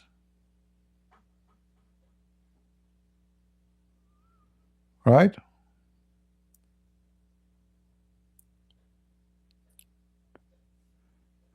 No, I'm talking about the cave story, not Solomon and the ant. Anyway, everything Muhammad he have, if it have to do with someone is a biblical figure, it is a story from the Old Testament or from the Talmud. Either from here or there, or from the New Testament. Like, when the Quran says that the Jews, they kill prophets. Not one prophet, prophets. If we ask any Muslim, name for me the prophets were killed by the Jews.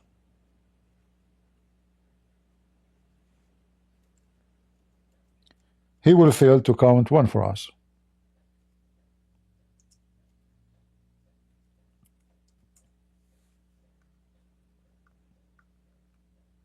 Huh?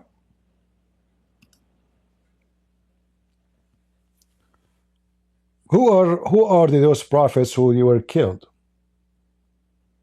Muhammad is copying something said in the New Testament and in the Old Testament.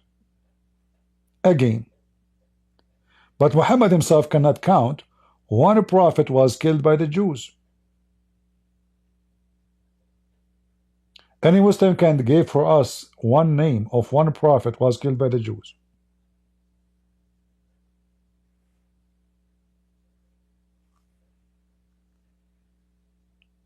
Anyone?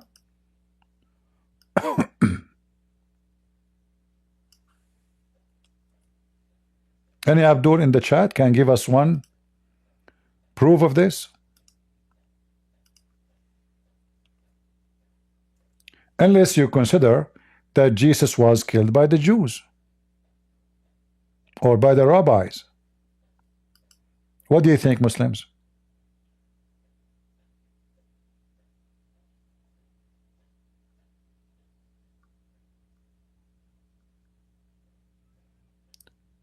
Any Muhammadan? And right away, you will notice with me in the same chapter, the chapter of Al-Ma'idah, this is about Jesus. Al-Ma'idah is the miracle of Jesus feeding thousands. Muhammad, he made a chapter about it. Ma'idah means food table, feast. All right? Right away you will see he accused them that they are people who accuse the prophet of God to be liars, and they killed them. And right away they say he mentioned the Messiah.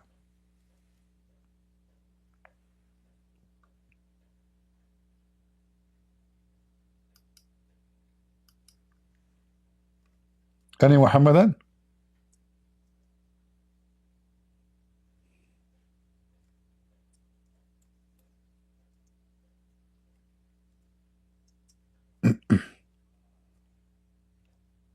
Any Abdul?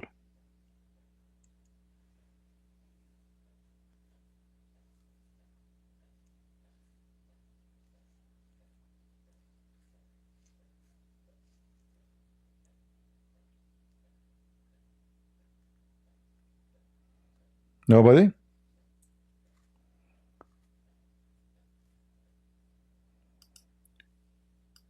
The Quran as a book by itself is a stupid book because it's not consistent. It doesn't give you any details of anything, and there's no way you can explain it. It can't be a book by itself. If I'm a Muslim now, God forbid, and I decide to be stupid, how I will know now who is the ones, those Jews, they killed and they accused to be liars? Not one prophet, many. As you see, in Arabic it says فَرِيقًا يَقْتُلُونَ. Others among them they killed, which means many prophets sent by God, the Jews killed them. Who are they? So how this can be a book? If I write a book for you, and then I say to you, in order to understand my book, you need to read the book of my enemy. Because the book of my enemies explain my book. Isn't it obvious that I am being stupid?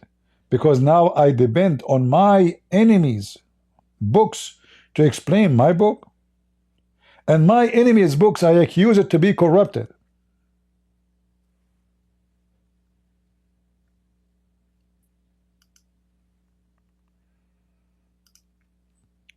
Any Muhammadan?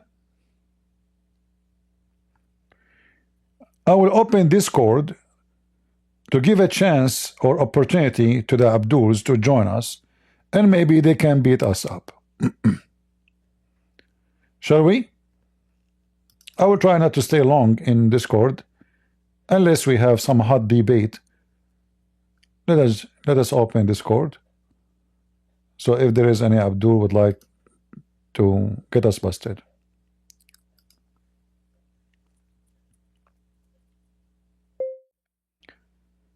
Islam and Quran. Endless contradiction.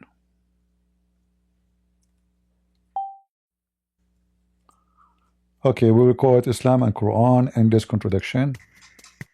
And we just joined the stage. Here we go. We are live on air in Discord. If there's any Muslim would like to join us, please feel free. We welcome you. And we will be happy to hear you how you can debunk us. Is it true that Muhammad, he have a lot of miracles? Or this is a fabrication?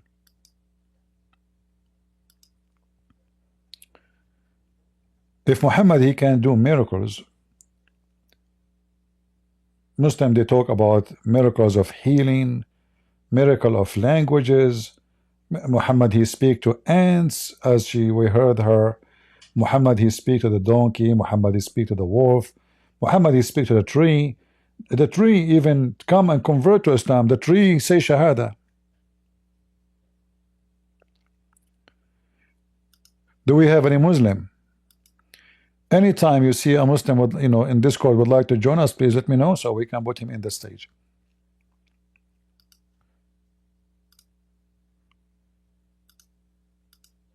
Spun a web in front of the cave's entrance, and a bird made a nest just outside the front. So it's not only now, the story is getting bigger. Not only spider and the bird, he made a nest. So Muhammad just get inside the cave, and right away, immediately, the spider, he made a web, and the bird, he made a nest. True story. Prophet Muhammad BPH and his close companion Abu Bakr as-Siddiq fled Mecca at night. When being pursued, they hid in a cave, and they were nearly caught by Quraysh. However, a spider spun a web and of the cave entrance, making it appear undisturbed. Seeing that, they left. But she added the bird, you know, by the way. Let me show you.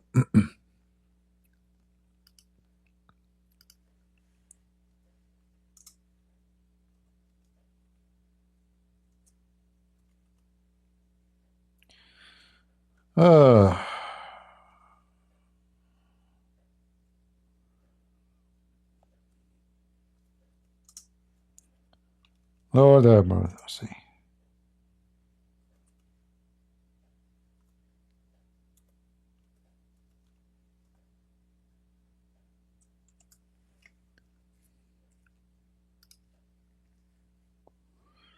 All right.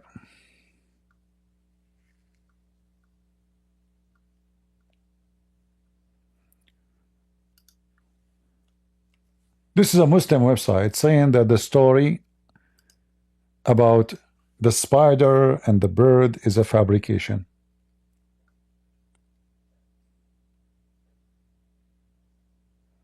It is a fabrication.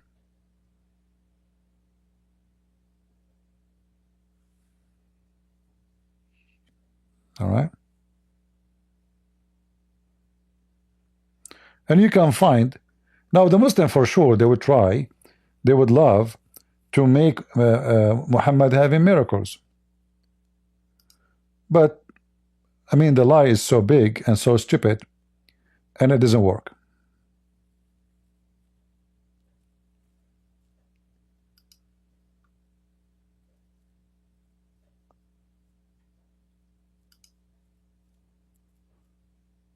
This is a sheikh.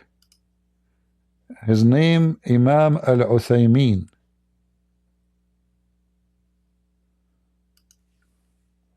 Very well-known sheikh in Saudi Arabia. He say that this is story absolutely false.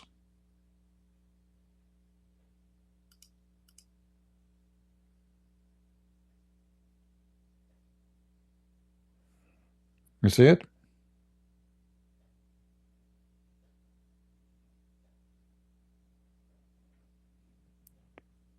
Yeah, it's a fabrication. Yeah.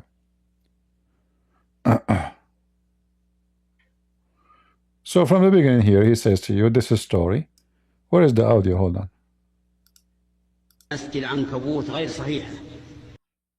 You see, he says, غير صحيحة. The story of the whip and the bird is a fabrication, is not a true. So Lily and the rest of Muslims, they live in illusion. Even their Islamic books confirm that those stories are fabricated, have no source of them.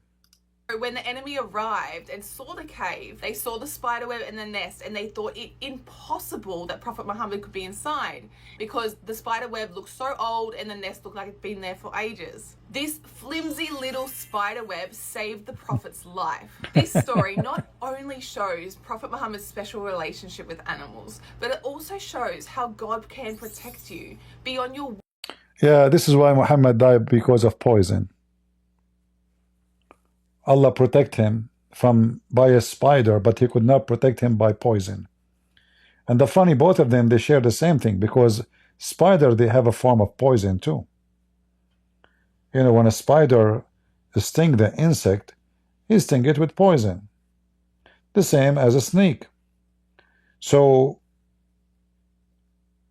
is it possible that Allah, he was able to command the spider to protect Prophet Muhammad, police be upon him, but he could not protect him from the poison from Walmart?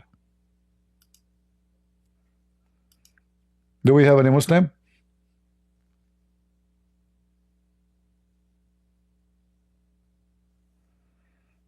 Anyone?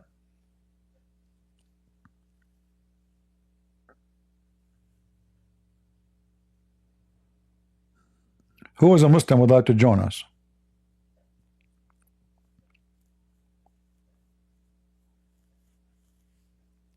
I mean, as you see, the spider can protect you, if not Allah. Don't worry, if you come in the stage, Allah will make a spider web in front of the cave, and I mean the stage, and I will not be able to do anything to you. Any Muhammadan? Let us continue with Lily. Wildest imagination, from where you least expect it. Now next, number 9, the miracle of multiplying food. One day, a bag of food was brought to the Prophet, and it was a very... What? What?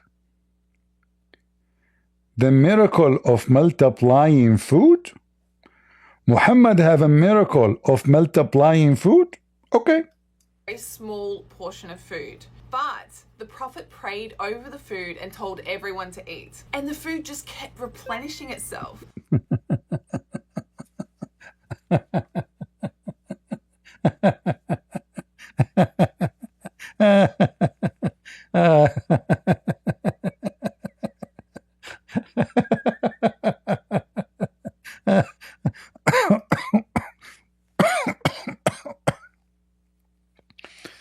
Obviously, this is Muhammad miracle, not Jesus miracle.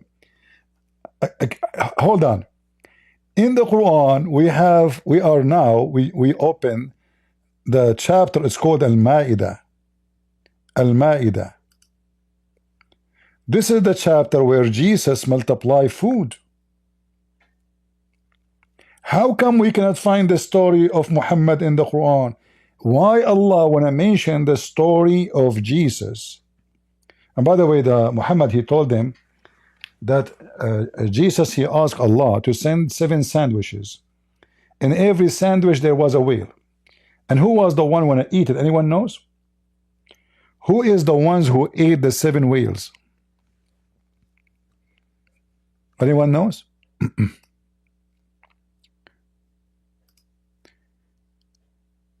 The disciple of Jesus, they were very hungry all the time. So they said to him, okay, Jesus, we want falafel. Now, we are hungry. Why you don't ask Allah to send you falafel? Muslim, shall I show you the story? So who is the one who multiply the food? Is that really a story we can find in your religion, Muslims?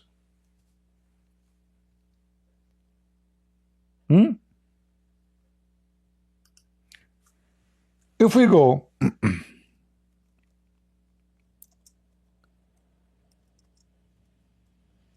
let me show you.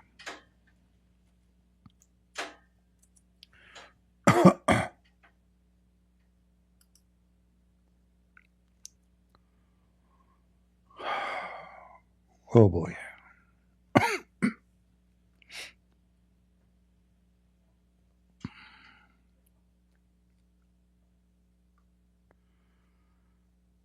Read with me carefully.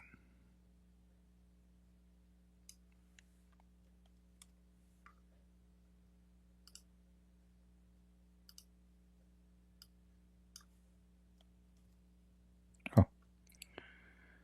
We are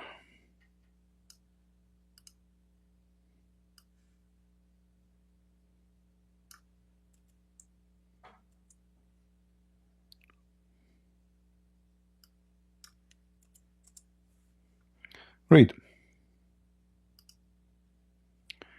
And when the disciple of Jesus said to Isa,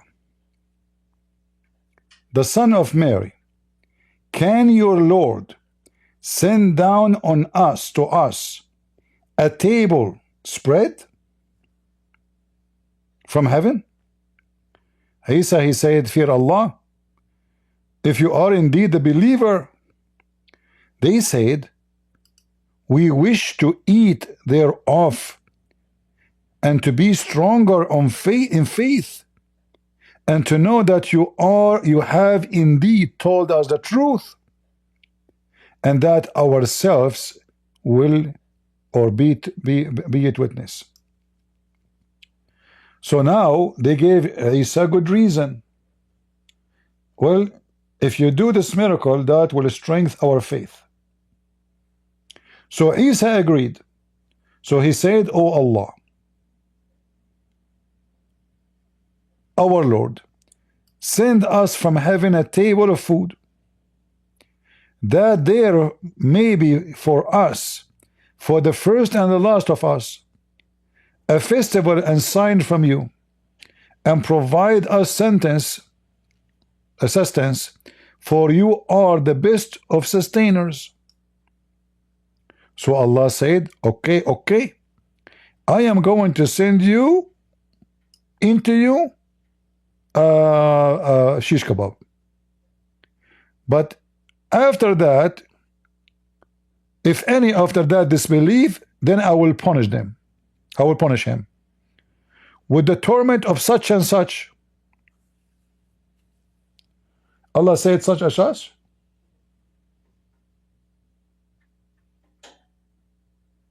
Hey Muslims, Allah said such and such. Okay, hold on.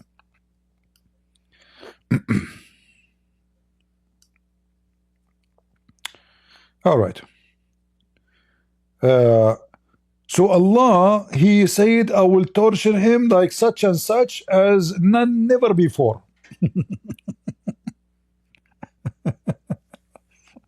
Okay, is the story is over? That's it? What happened next? There's nothing.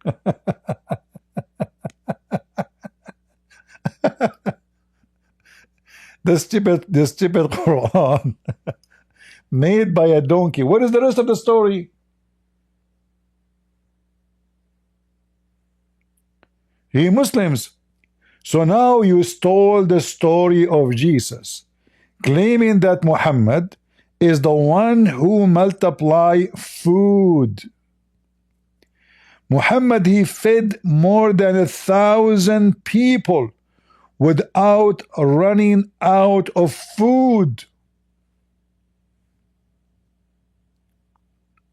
And you are telling me that Muhammad is not a prophet of God.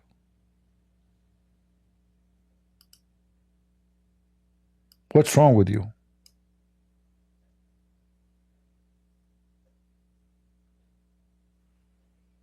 Any Muslim?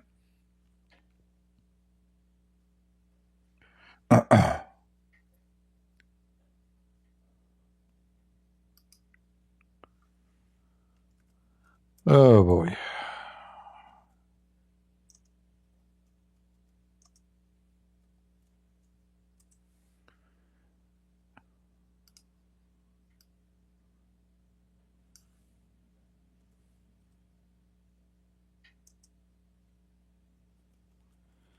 Let us see.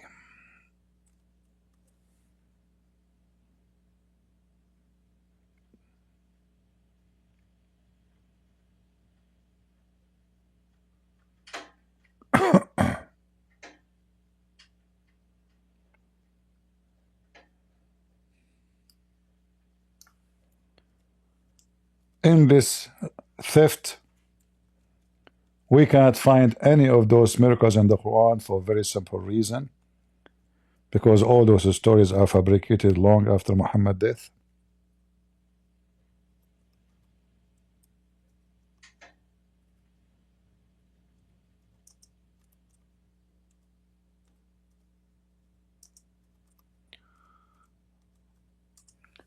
Let us see.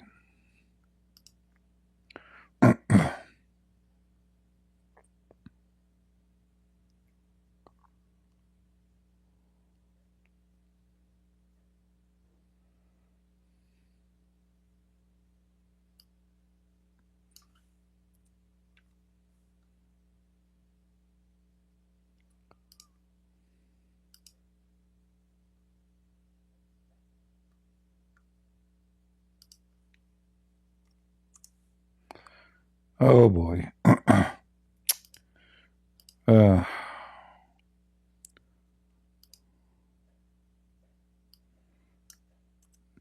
My mouse. Okay.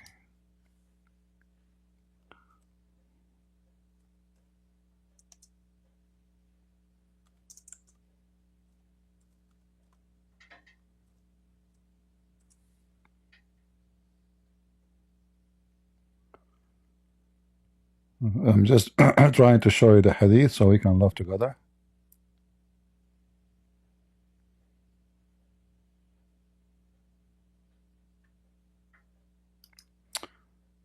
Yeah, this is the hadith.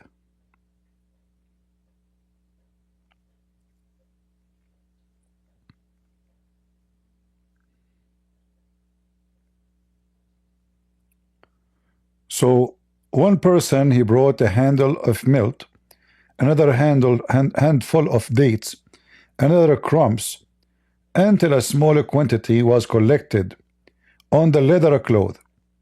Allah Messenger then he prayed for a blessing, after which he said, take a supply in your dishes. They did start eating, and the food never ended.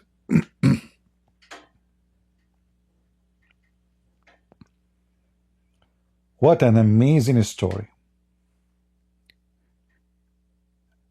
Any Muslim can tell us why you are stealing a miracle of Jesus and making it about Muhammad, Muslims.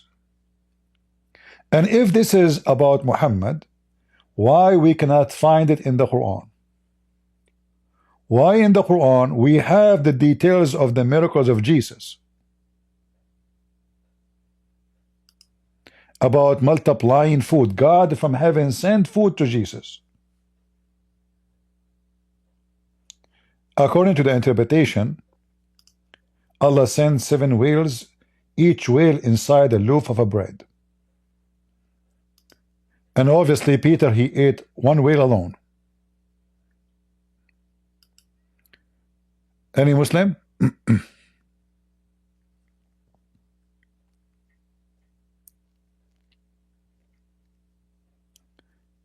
Isn't it obvious that, you see, either you Muslims, you think Muhammad is the same person as Jesus, or you are stealing and fabricating stories, taking it from what Jesus did, giving it to Muhammad.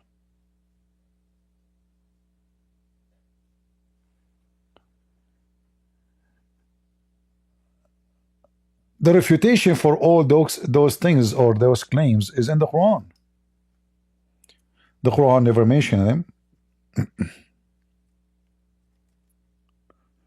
And Muhammad, he made it so clear.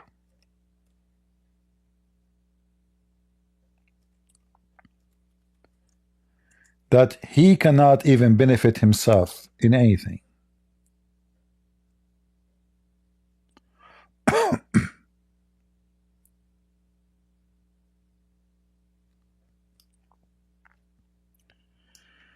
Look what Muhammad said when he failed to fulfill any miracle.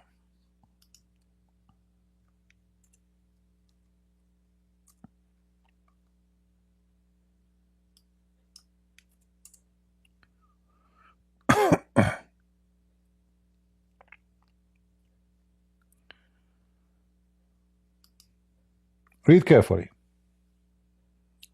I possess no power of benefit or hurt to myself except as Allah wills.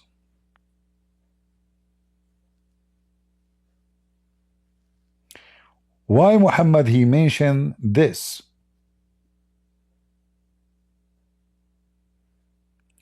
Because people, they keep asking him for miracles.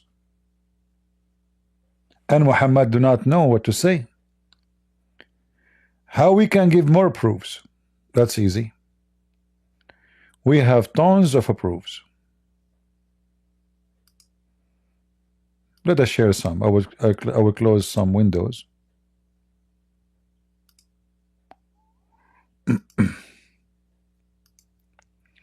All right.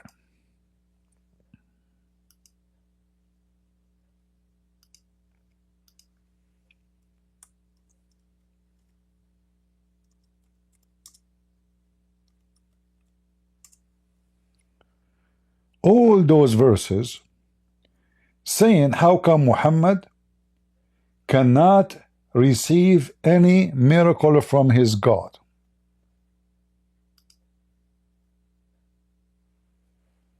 Do you see it? So if Muhammad have all those miracles, why people are asking how come his God never sent him a miracle.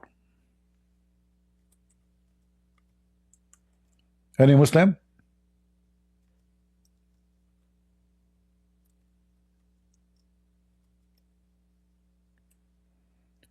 Who is a Muslim would like to join us?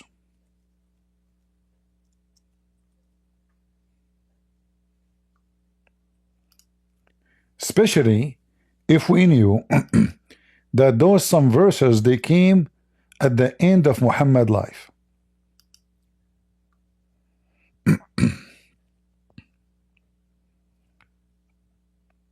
As an example,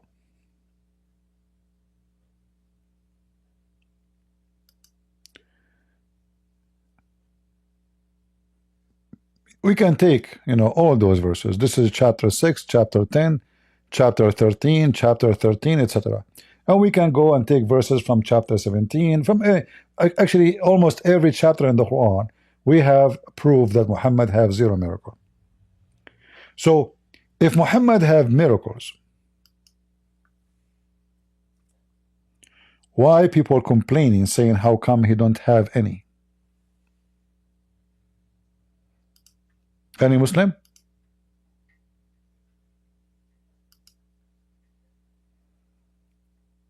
Who is a Muslim would like to join us? Do Muhammad have miracles or he don't? The chapter in front of us is a chapter 96 in the original Quran. Chapter what? 96. Which means this is all the way at the end of Muhammad's life. And yet Muhammad could not receive one single miracle from his God. You see, what people do not know, that the Quran the Muslims they have today, the Muslims agree that this is not the same Quran which is supposedly given to Muhammad. And what they meant by that is not the same order. They don't say the Quran is corrupt, but they say the Quran, is not coming in the order.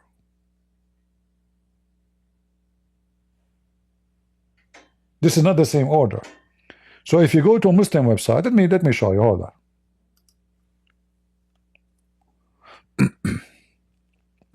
I will find a website which is showing you the Quran according to the so-called revelation.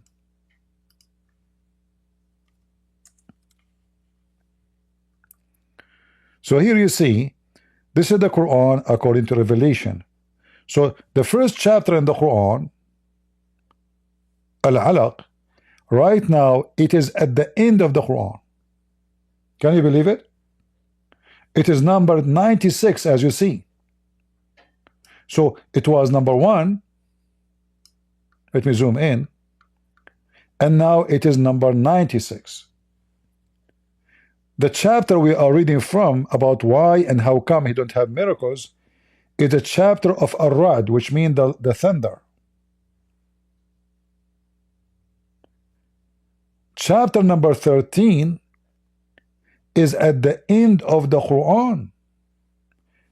Let's check it out and see what chapter really it is. You will find, in fact, it is number 96.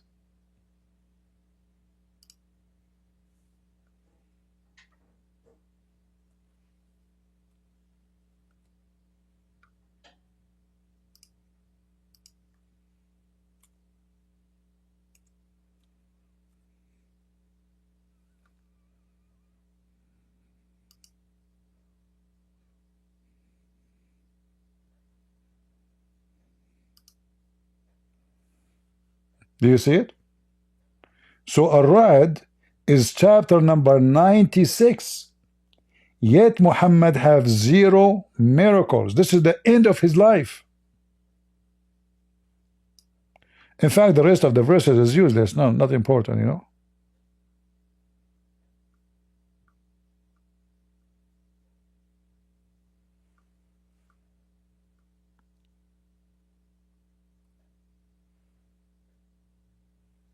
So how Muhammad had miracles if enter the end of his life? Chapter number, let us say, 17.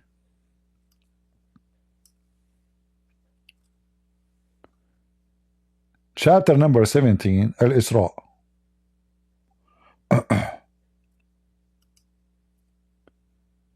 It is a chapter number 50.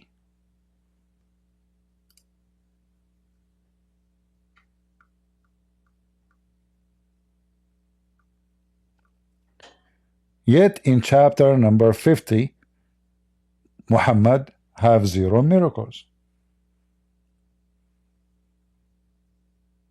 The Quran says so. Allah refrained from giving Muhammad miracles because people will not believe anyway. Which is stupid to say, because how come you give it to Jesus even though Allah, He knew that the Jews supposedly would not believe? How come all prophet, He just said in the Quran that the Jews, they killed the prophets, they accused them of lying, so why you give them miracles? Why you give this prophet miracles, but Muhammad you will not give him a miracle? Additional proof that Muhammad is a fraud and he never have a miracle, I hope you guys are taking notes, is this one, which is very important.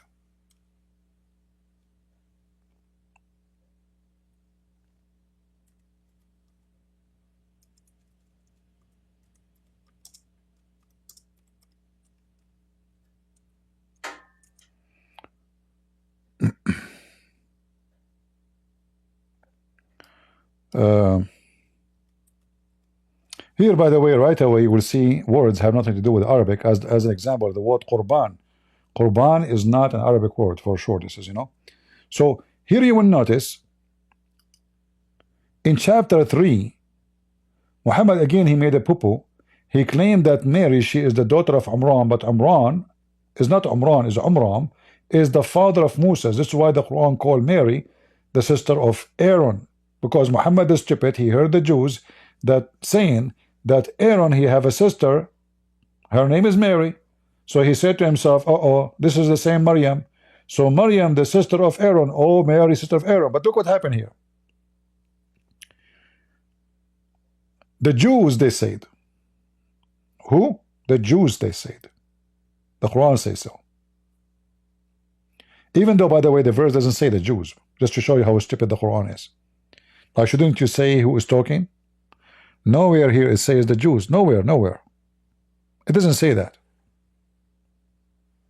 But the Muslim, they add the word Jews in the translation, which is additional fabrication to the Quran. If the Quran never say Jews, why you are adding the word Jews? So they say, الَّذِينَ قَالُوا إِنَّ اللَّهَ عَهِدَ إِلَيْنَا. So this, the one who they say, that Allah had taken a promise or an oath that we shall not believe in any messenger unless he provide the Qurban, which is a sacrifice. So what the condition Allah he gave the Jews, according to the Muslims, that you shall not accept any messenger unless he give a sacrifice, an offering, a sheep, and then a fire shall come from heaven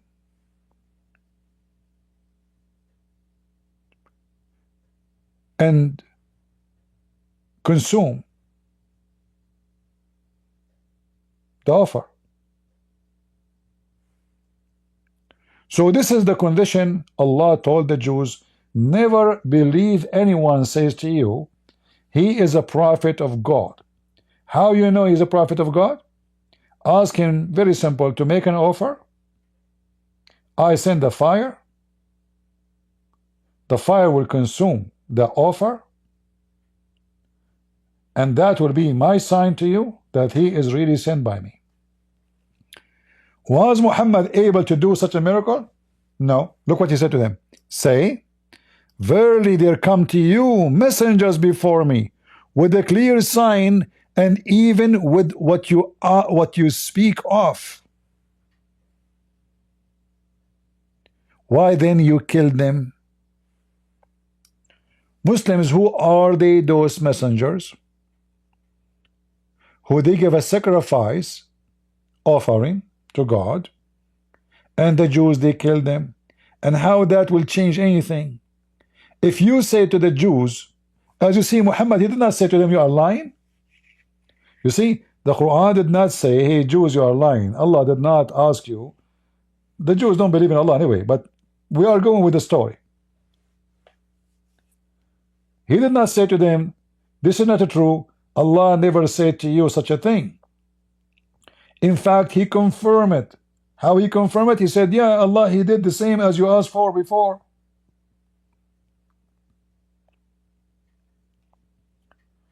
But they said, Allah asked for this, not us. Muhammad, he confirmed that Allah, he did that before. And how we know? In fact, if we go in the previous page, when we search for the word, you will find that this is really what Allah, he practiced always. Since the beginning of time. When the two children of Adam,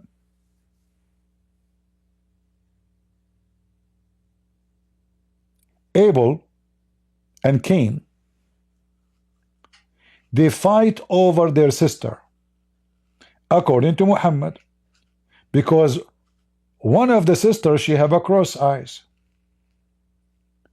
According to Muhammad, when Adam, he have kids, each time Eve, she give birth to twin, one boy and one girl. So what Adam he do? He marry the girl of this twin to the other twin. But now we have a problem. One of the twin girls, she have a cross eyes. And come on, put yourself in the shoes of Cain or Abel. Are you going to marry the women she have a cross eyes?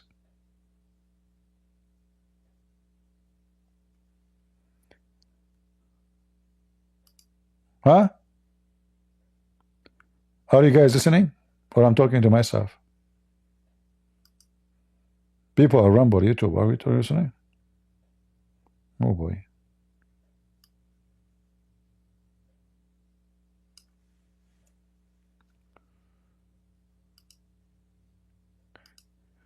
Maybe it's hard for you to understand the situation.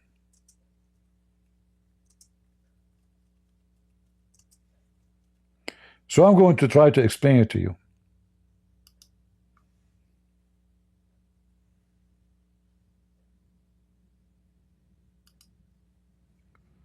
Let us see. You know, Muhammad, he have a lot of stories. I mean, this guy is a biggest fabricator in history.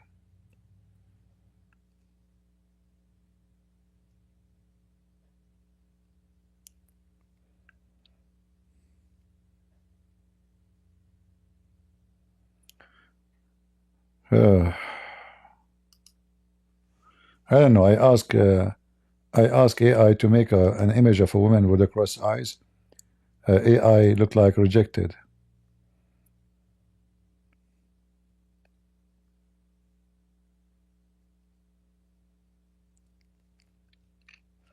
If you ask me, I will, I will marry the women who have a cross eyes. Where is the cross eyes? This AI is so idiot, man.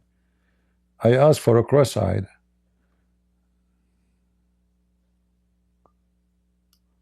Okay, hold on. AI is not helping me, so I have to find other resource. Sorry.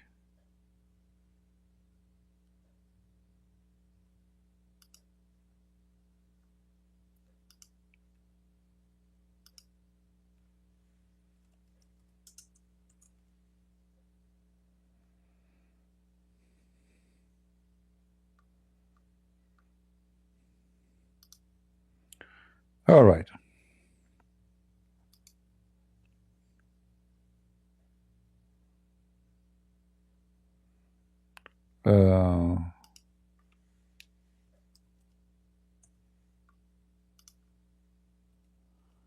Crossed eyes.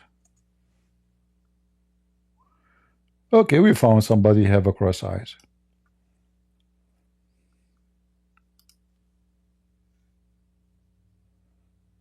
You see, we have to use some material to educate you, because most of you are under the age.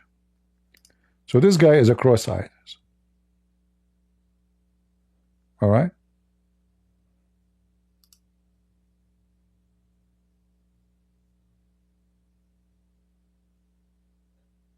Where is the cross eyes? There's only one person. Cross eyes. Where is the rest?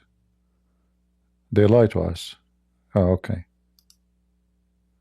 This is a cross eyes. Those are fake. They are not even real. Cheating. Anyway, so what Allah said to them? Allah told Adam,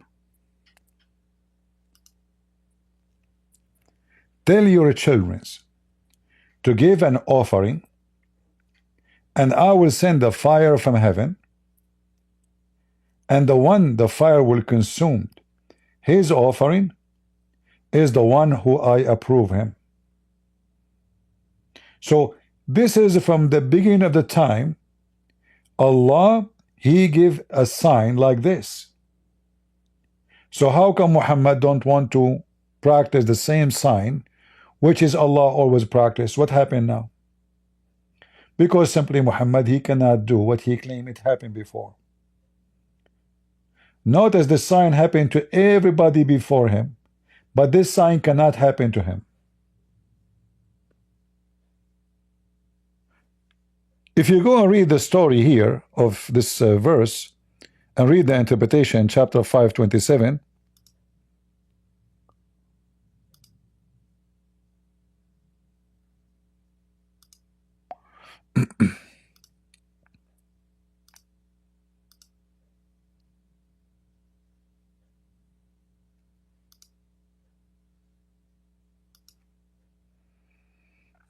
it'll show you. So recite Muhammad to them.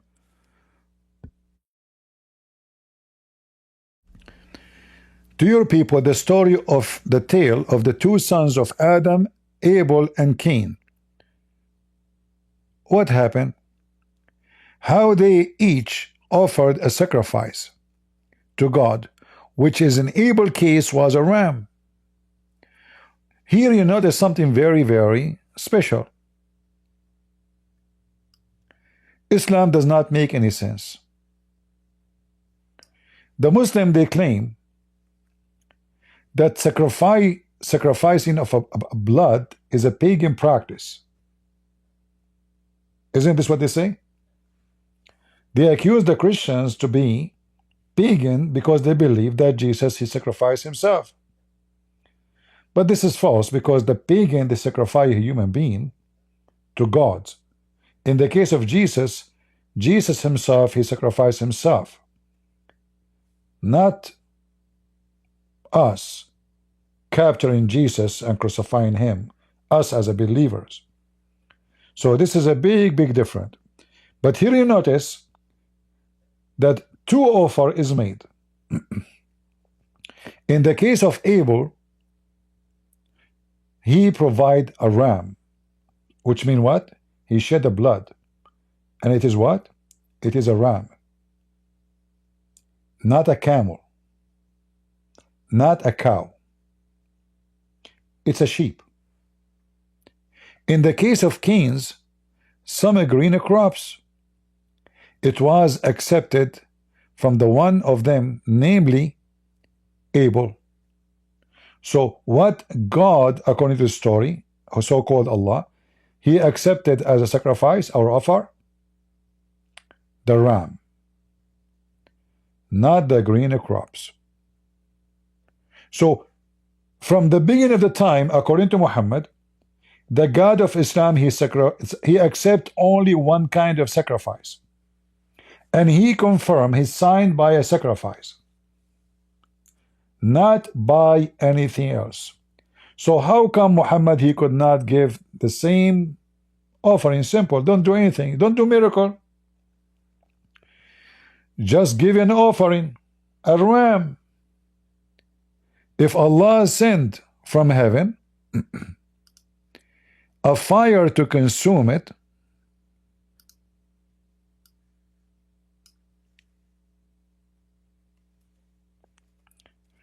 then you are a prophet of God. If not, you are not. And Allah always, He practiced that supposedly. So why Allah refuse to give that to Muhammad? As you see, even the verse in the Quran says it clearly, many messenger before me, they come to you clear signs, including what you speak of. So how come Muhammad don't have a single miracle, and he don't have any of what you ask for? But all the messengers before Muhammad, they have what they speak of, and they have many signs, not only one.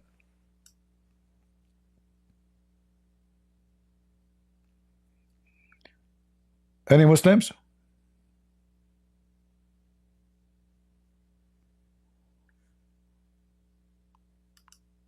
So do we need more proof that Muhammad is a fraud? It's obvious. I can claim to be a prophet. Once I was making a speech, a seminar.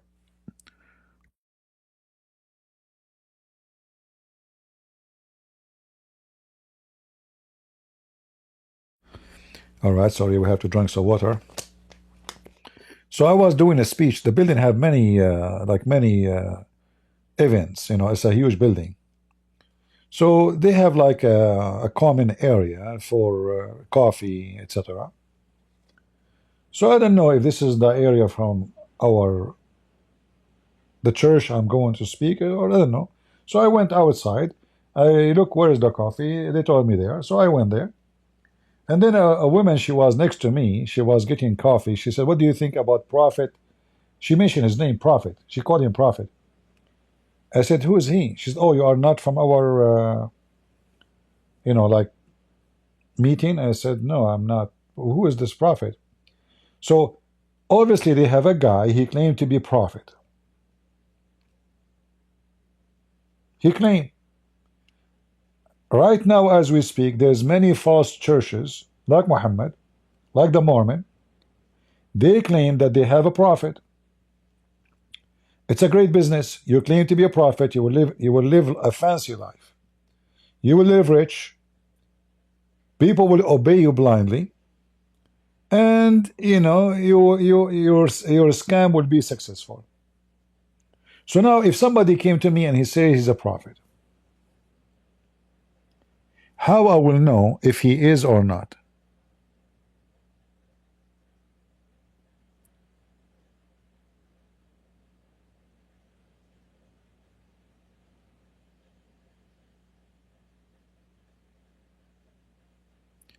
Any Muslim?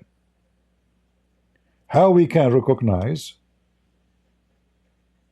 if somebody is a prophet or not? As you see, Muhammad, he kept failing. He cannot provide any miracle. The miracles mentioned by so-called Lily J, all of those are not exist in the Quran. Not a single one of them. And that is a clear proof that those are a false fabrication. Long after Muhammad died, they come with those stories. It's obvious.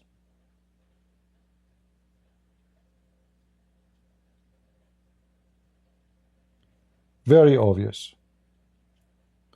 Otherwise, why Jesus miracles mentioned in the Quran? Moses, as you see, even Adam, even from the time of Adam, miracles happen.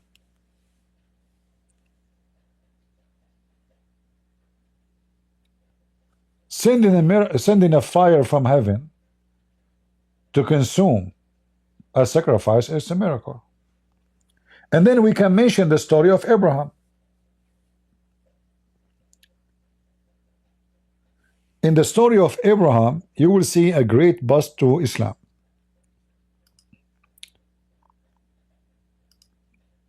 And remember, I'm using the Quran only. I'm not using my Bible now. We don't agree with any story in the Quran. We are using their weapon against them.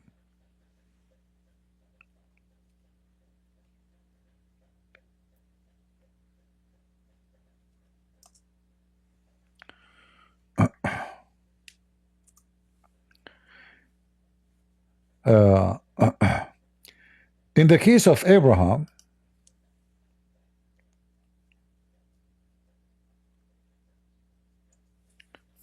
Allah, He gave a sacrifice.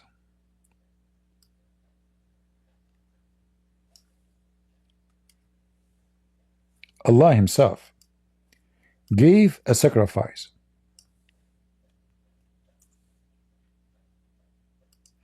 You see, the Muslims, and I want you all to take reference of this. The Muslims, they say, if Jesus is God, do God need to give sacrifice to Himself? Listen carefully. The Muslim, they will ask you, if Jesus is God, do God need to give sacrifice to Himself?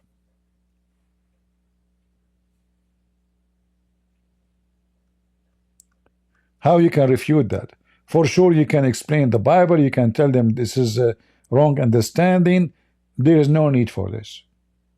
You quote for them this verse, chapter 37, verse 107.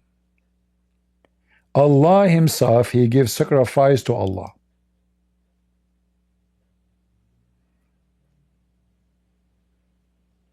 Are you with me?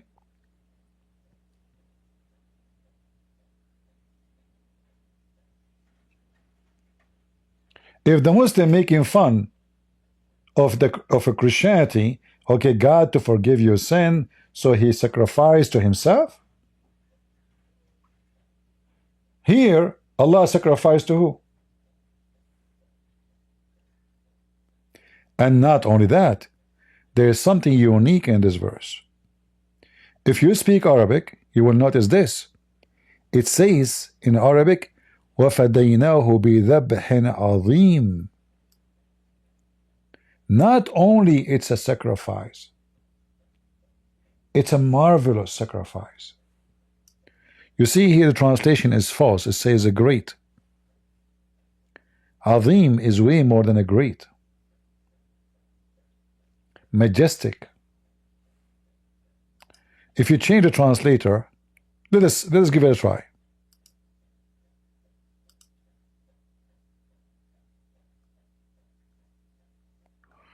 Oh boy.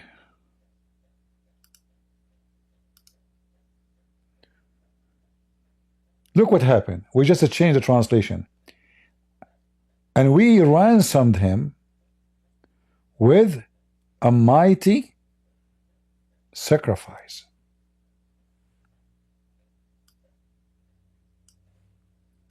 So, sacrifice from heaven is a mighty sacrifice. Sacrifice from earth is not.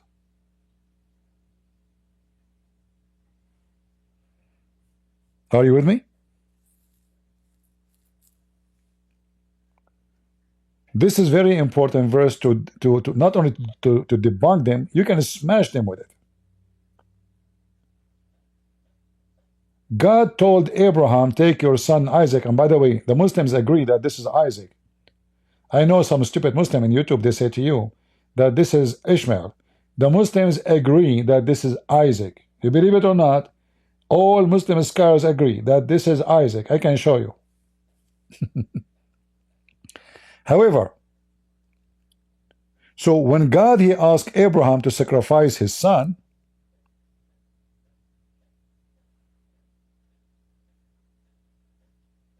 Abraham,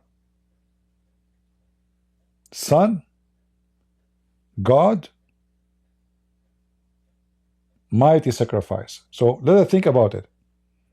I wish I have like a software to do some graphic for you so you can understand it better, or I have something to draw. In this program I can draw on the screen. Abraham required to sacrifice his son. At that moment, supposedly this is his only son.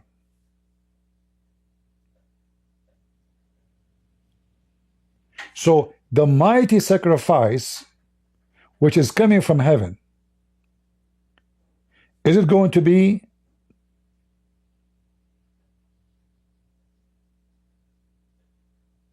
to save the son of Abraham, or God he cared to save all mankind? What happened to Abraham's son present what God's plan is to save all mankind. And God, he himself, he offer a sacrifice which nobody can offer.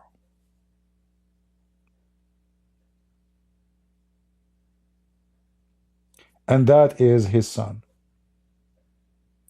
So the mighty sacrifice, even though in this case it was a ram, but it is a mighty because it is a symbolic of a Christ sacrificing himself for the sake of mankind.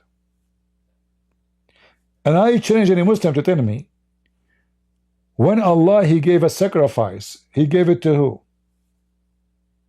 To himself? Obviously to himself.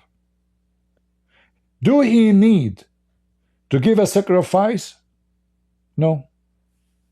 He can just tell Abraham, no problem, that's it, don't kill your son. I tested you. Right? You pass.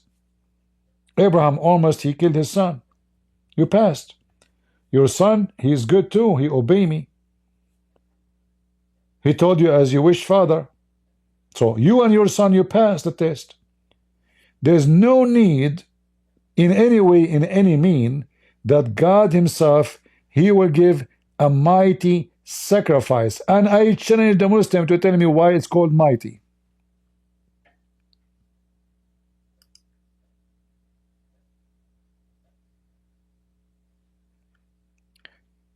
Any Muhammadan?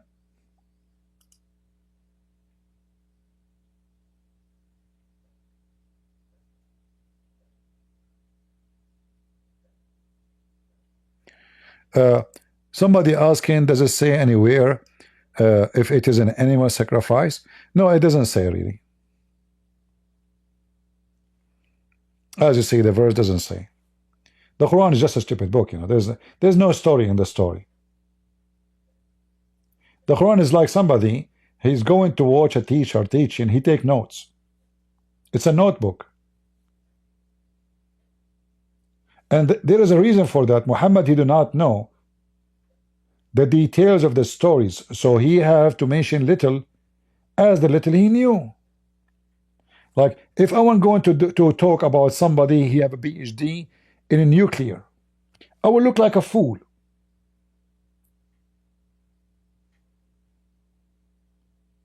So I have to be very limited and be careful when I talk to him. Otherwise, he will laugh at me.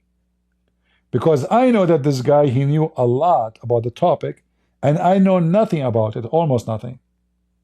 So I have to maintain myself, to make myself knowledgeable, speaking of the nothing I know. If I start giving more details, people will laugh at me. And this is why Muhammad, he avoided always to give details. Somebody saying that the word dhabh mean an animal. That's not true. Dhabh means slaughter.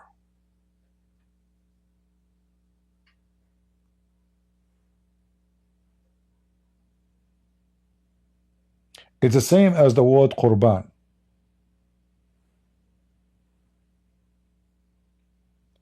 So it have nothing to do, it doesn't mention the word animal. So when we say dhabh, it is anything you slaughter. It can be human, it can be an animal, it is anything where you will shed the blood of it. And literally, it's about cutting the neck. Not just cutting, not cutting the hand. All right? It's about slaughtering, literally by cutting making a knife cut in the neck. Whatever the creatures you are killing. It's a human, it's an animal, it's a goat, it's a camel. It doesn't matter. Even if it is a chicken. But here it says clearly that this sacrifice is a mighty one. Why it's mighty? Is it about size? No. It is the sacrifice of God. So if God is mighty, do you think his sacrifice will be not mighty?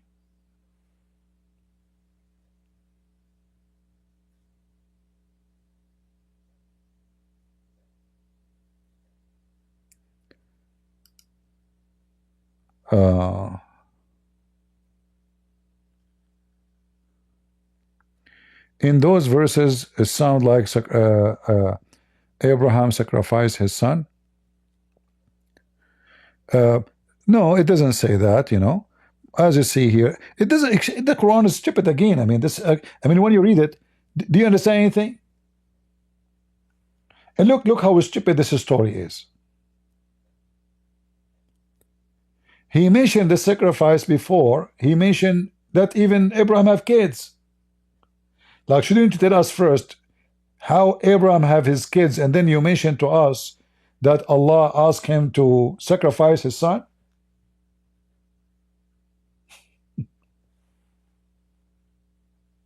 Which come first?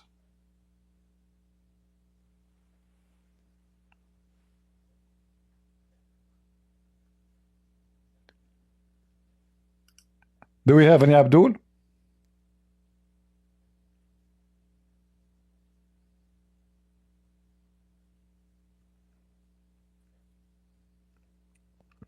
You know,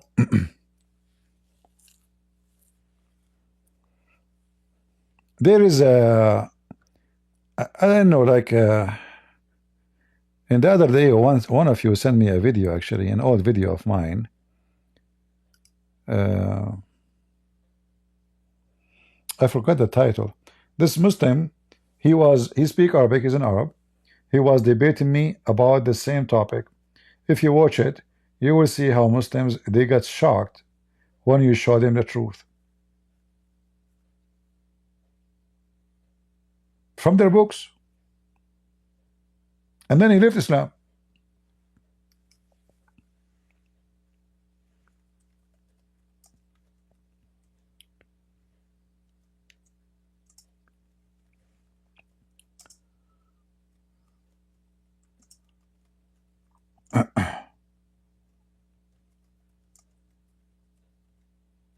Let me see if I can find it. I forgot the title.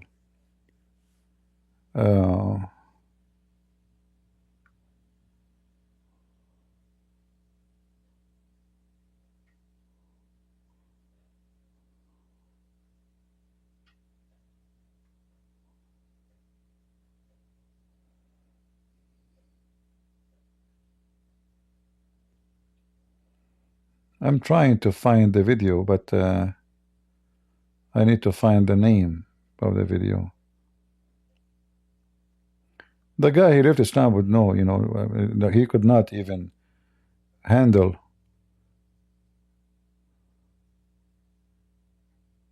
He ain't leaving Islam.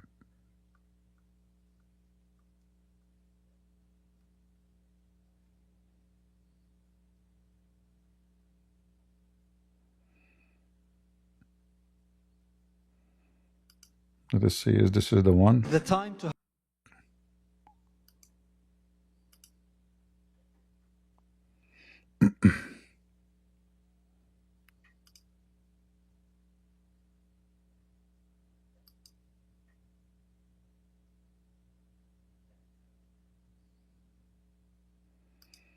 Yeah, this is a different one. Anyway, there's tons of videos. I'm trying to find like this video. It was a nice video actually, because this Muslim, he knew a lot about Islam. He's not an ignorant, so he's very well educated in Islam. And even though he is very educated, actually, because he is very educated about Islam, it was easier for me to make him leave Islam. The most and the hardest person you debate is the most ignorant, not the most educated. Because the most ignorant, he can say anything. He can come with any answer. Like you ask Ultimate Fart any question, he will give you his own answer. Because when you are nobody and you are ignorant, you can make up a story. You are not a sheikh, you are not nobody will take you accountable for what you say. You are nobody. But if you are a person who is educated, you have to be careful in what you say and have to be in line with what you really learned. And if you don't do that, you are debating a guy who is going to get you busted because obviously he knew a lot. Like if we ask now, we have many Muslims in the chat, in Discord. Any one of you would like to join us on the stage?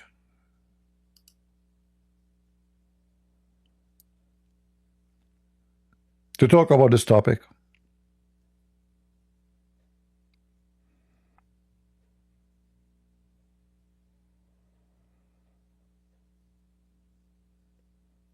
Who is a Muhammadan would like to join us?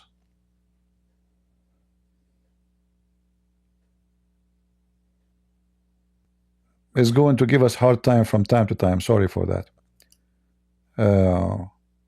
I hope by the end of the week they will update and fix it.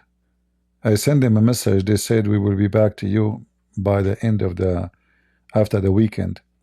The software keep losing connection, but at least this time is better than yesterday. Any Muhammadan would like to come? You will see right away that the Muslims are ignorant. How many times you heard Muslims saying that the one who gave in sacrifice, it was Ishmael? Tons of times. But can one Muslim prove it to us? In fact, we have the Quran prove it to us easy. It is Isaac.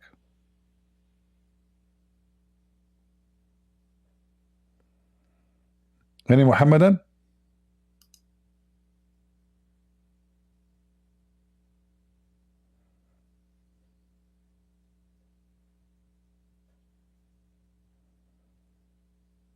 They don't dare to join us.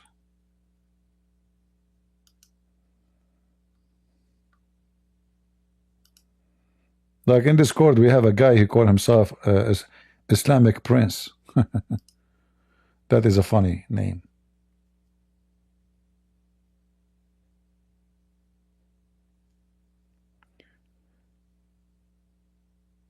Who is a Muhammadan would like to join us?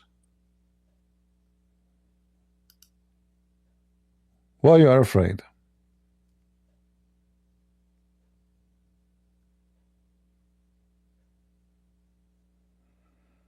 Muslim Prince, you don't want to show them your strength and muscles, and Allah will be in your side, don't worry. Are you afraid of losing miserably? Don't you know that Allah on your side? For me, I believe that if the Lord is with me, who could be against me? Do you believe in the same thing? Then come to the stage. If you truly Muslims believe in Allah, why you need to hide under the tunnel? So in the field of fight you hide. You attack women and children like what we saw you doing to the Alawite in Syria. But in the front of the real fighters you run like a rat. In debate you run away. So what are you good for?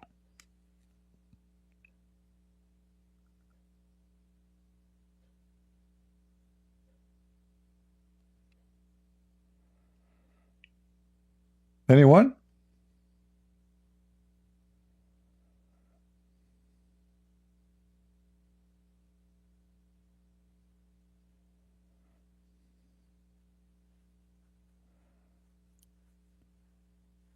Any Muhammadan? Mayday, mayday. Who wanna get the versions? You remember, if you defend Islam, do you know how beautiful those versions? Let us be honest here.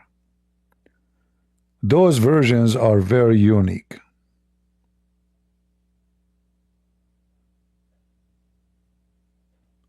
If I am a dog, I would love to join Islam. Why? Because those versions will be bones. It's so beautiful.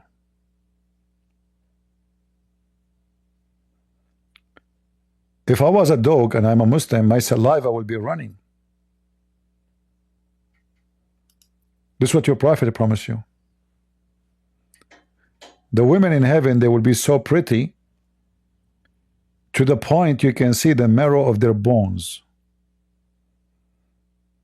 The marrow of what? So you will not see her butt. You will see the bones of her butt. That is a mighty butt, my friend. I don't know how women, they can do belly dancing for you in the heaven of Allah.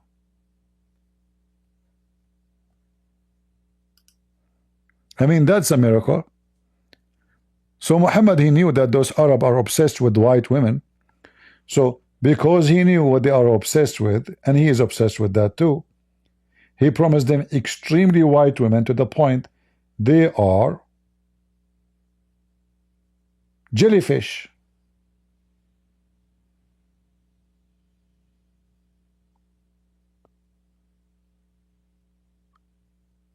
Is my voice cutting, guys, in YouTube? Is my voice coming good? And rumble?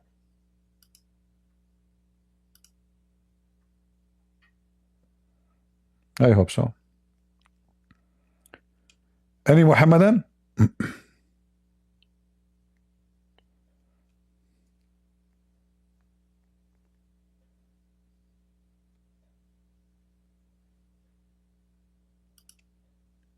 Not a single one. Aren't you ashamed, Muslims? Seriously. What you will say to Allah in the day of resurrection? You will say to him, this guy, he lied about you, we cannot refute him. I mean, if he's lying, isn't it easy always to get bust someone is lying? What do you think?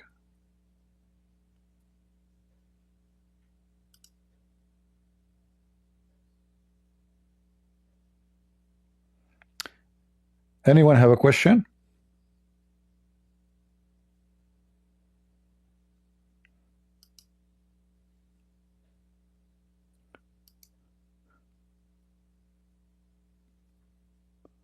We have endless numbers of proofs in the Quran alone, enough to prove to us that Muhammad have 0 miracles.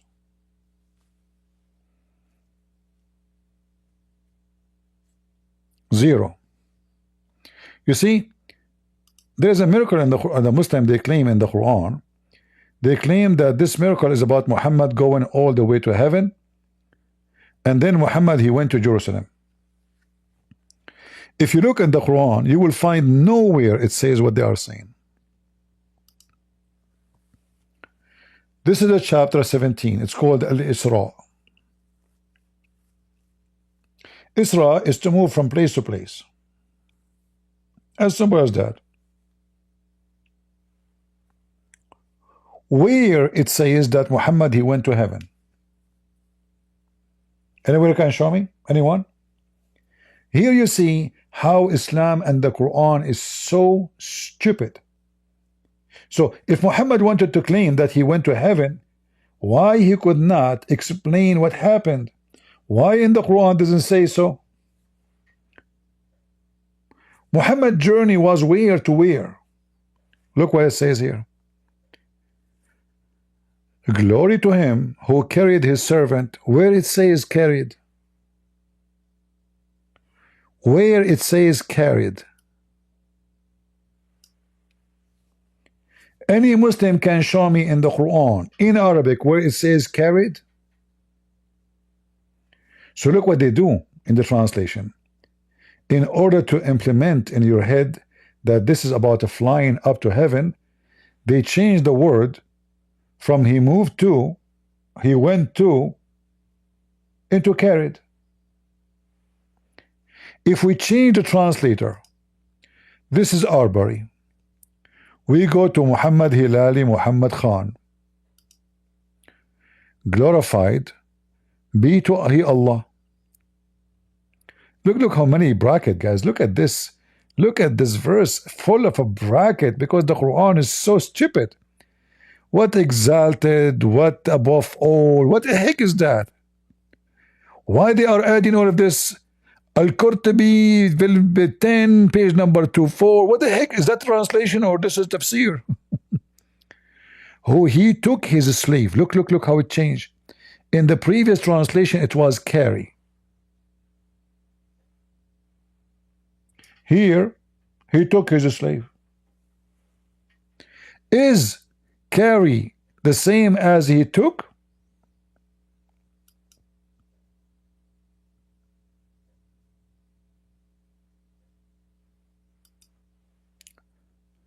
In fact, this is not about Muhammad, this is about Moses.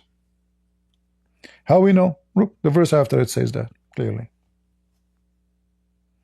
Moses, according to the stupid Quran, Allah told Moses to move at night. Allah, he took Moses at night from the land of Egypt.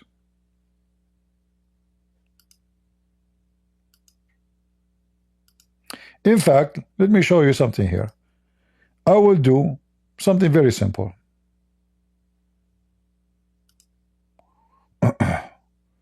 Too many pages. Let's close some.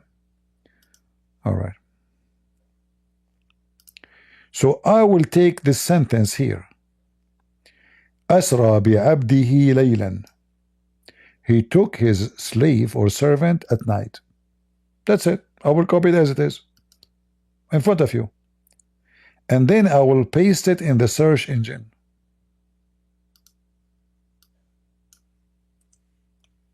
And look what we will find. This is about who? This is about Moses.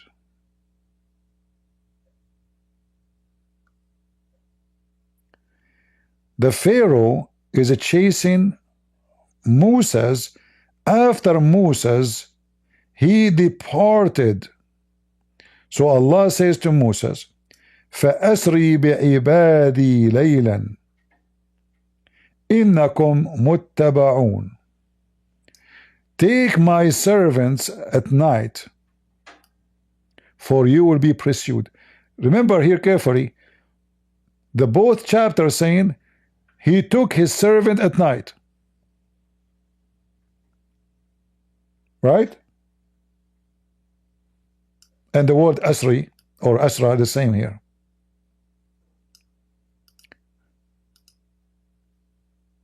One more trick.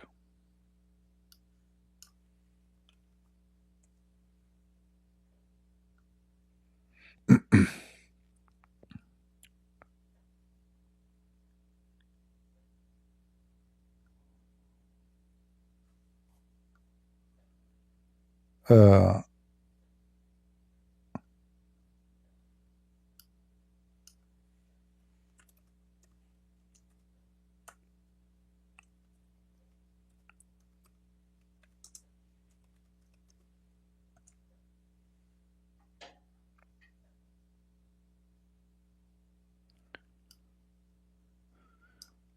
I want to try to show you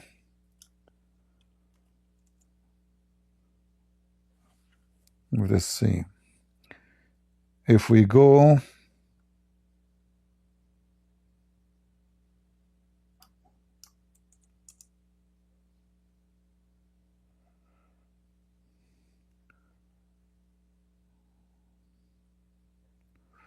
there is others we can use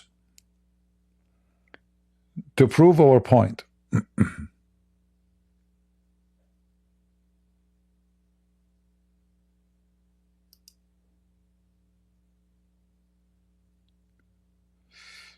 This is chapter 17. I'm trying to remember which verse.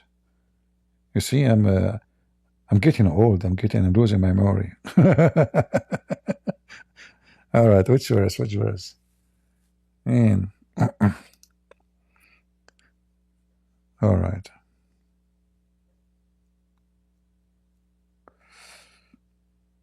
I know the verse is not coming to my head. 44 we mention it, and then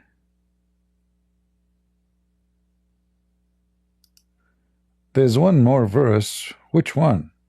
Man,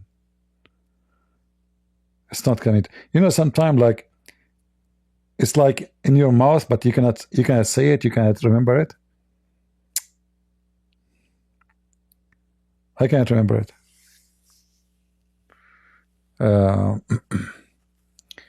Give me a minute.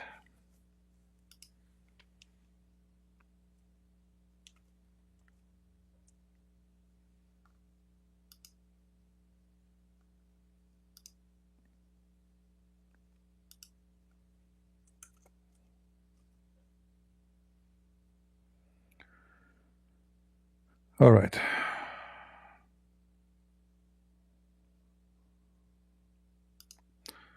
All right. Here we go. Should be in chapter 20, verse number 77. I just remember. Yeah, I have to type it.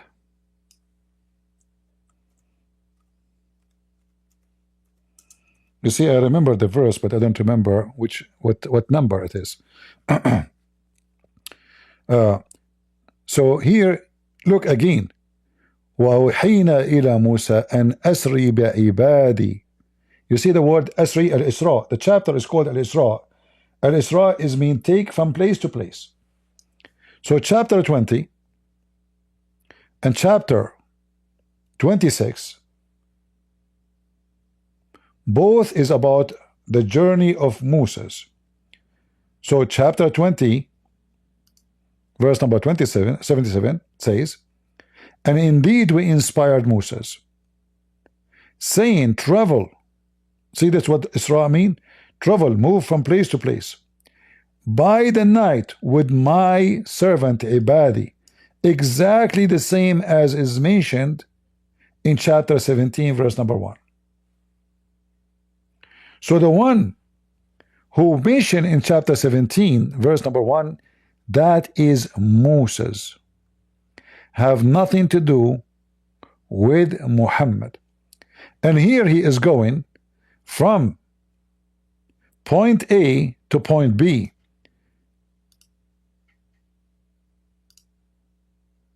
Trying to find other translation where it's making it shorter, not adding too much bracket. So look what it says here. Who he did take his servant for a journey. By the way, it doesn't say journey. He took his servant by the night from the sacred place of worship, not mosque. Masjid is a place where you bow down. To the farthest mosque. Anyone knows what happened to Moses? And where is the holy ground? Moses, God forbid any of the Jewish priests or the elders to pass, otherwise they will be perished. Anyone remember where? Who want to help me? Which verse in the Bible speak?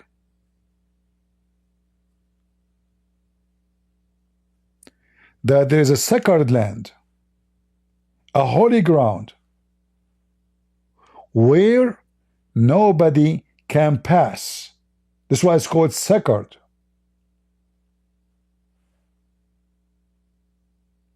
Who remember?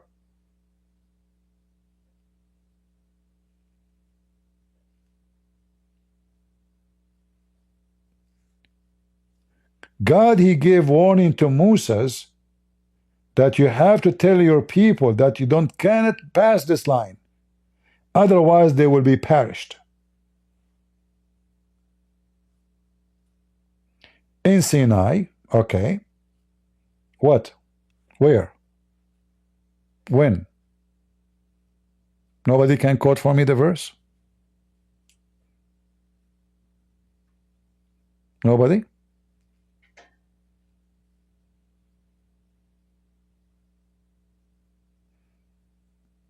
Where? Not many of you doing their jobs.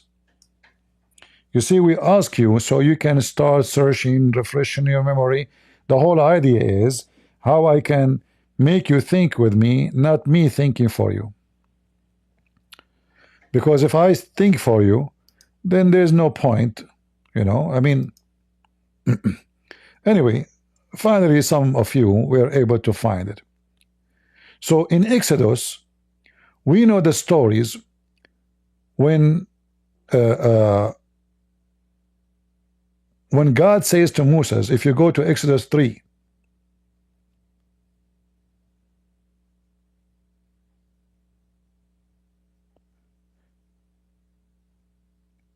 you will find a hint about this, what happened. So Moses, he spoke to God. Moses, he found himself in the presence of God. God, he gave Moses, he told him that you have to take off your shoes. Don't, when you enter this ground, this is a holy ground.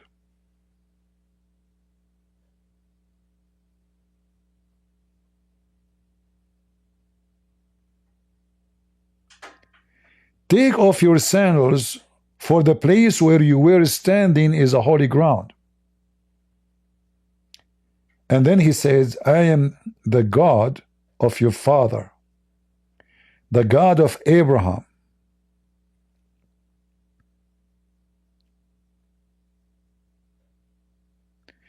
Then God, he told them clearly that tell all your people not to cross this line, not to come here, because if they do, they will be perished. Anyone knows which verse it says that? Let us see. If you come, you will perish. So look what Muhammad did. Muhammad talking about Moses. God, he took his servant, not in a journey. You see, the Muslim, they use the word journey because it sounds like a round trip. No. He took him from the sacred place of God, where God, he spoke to Moses, to the farther place, which is the promised land.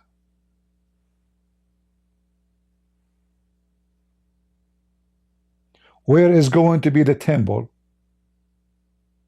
of the Jews.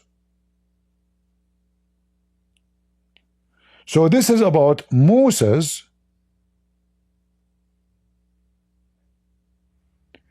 going from place point A to point B, and point A, when God, he spoke to him, and God, he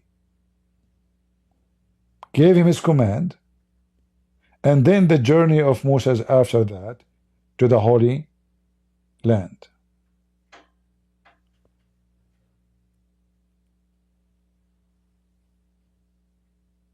Suddenly, the story about Moses become a story about Muhammad going up to heaven in the top of a flying donkey, which is a story nowhere can be found in the Quran. And nowhere in the Quran it says that God, he gave Muhammad to heaven. Where it says heaven? If the Muslim, they will say to you, this is about, it says here Al-Aqsa. Al-Aqsa means the farther.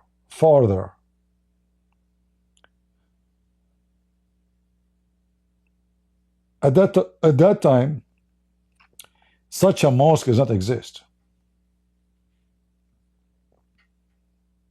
Never exist. So what Aqsa? What are you talking about?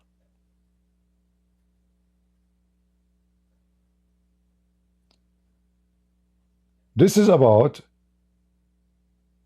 the gift of God to Moses and his people. He saved them from the Pharaoh. He commanded them to go at night to escape the Pharaoh. This is why the Bible says, like, when Moses, he will take his people, they will be like the Jews. They went through a lot of let us say of stages in their life, in their let us say journey with God. So let them go to Memphis where they will be buried. This is about the Jews. And then we will find the step by step how Moses, he go from point A to point B to point C to point D, F, G, etc. until the Jews, they were saved and they arrived to the Holy Land. The journey was not short. So Muhammad, he copied a story from the Bible about Moses. The Muslim, they took the story about Moses and they fabricated and they make it about Muhammad. And suddenly Muhammad is going up to heaven, Muhammad meeting Allah, and then Muhammad, or let us say the stories Muslim they wrote about their prophet, prove to us that this story is a big fat fabrication. How we know? Very simple. When Muhammad, he went to heaven, according to Muslims, he found the river of Euphrates and the Nile rivers coming from under the tree of Allah in the seventh heaven.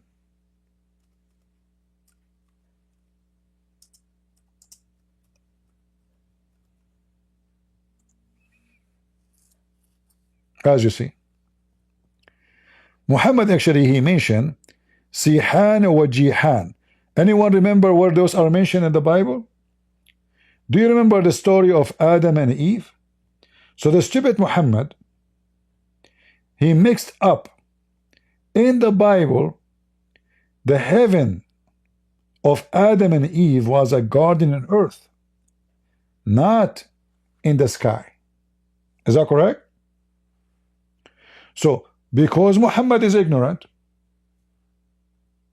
and he is very stupid in fabricating stories, suddenly Sihan wa Jihan and Euphrates and the river, all of them, they are coming from one location. Where? Under the tree of Allah.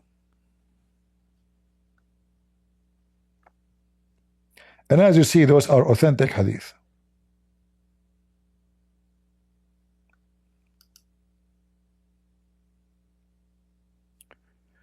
So the stupid Muhammad, he mixed up between the Garden of Eden, which have nothing to do with a garden in the sky, and the heaven which he claimed he went to. So if Muhammad, he went to the Euphrates River and the river of Sihan and Jihan, which is in the north of Syria, in the south of Turkey, how in the world Muhammad, he went up to heaven? And how the Euphrates and the Sihan and Jihan, which the three of them is in the south of Turkey or north of Syria, are coming from under the same location, which is the tree of Allah in the seventh heaven with the Nile River.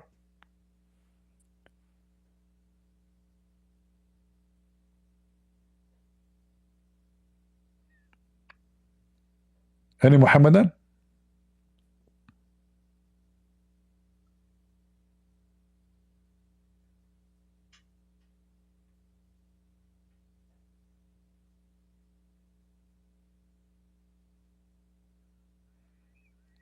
Who is a Muslim would like to join us? So look how the Muslim, they fabricate and they added their own fiction stories to the stories. So if Muhammad, right?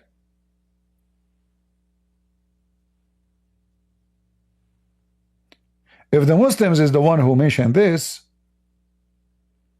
that means we cannot trust anything the Muslims they say. So whatever you take is going to be a problem. Which one of them Muslims you take?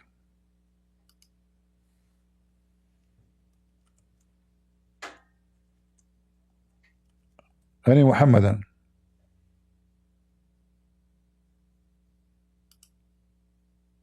All right. I want to go to Exodus, because until now you guys did not give me the reference I'm looking for.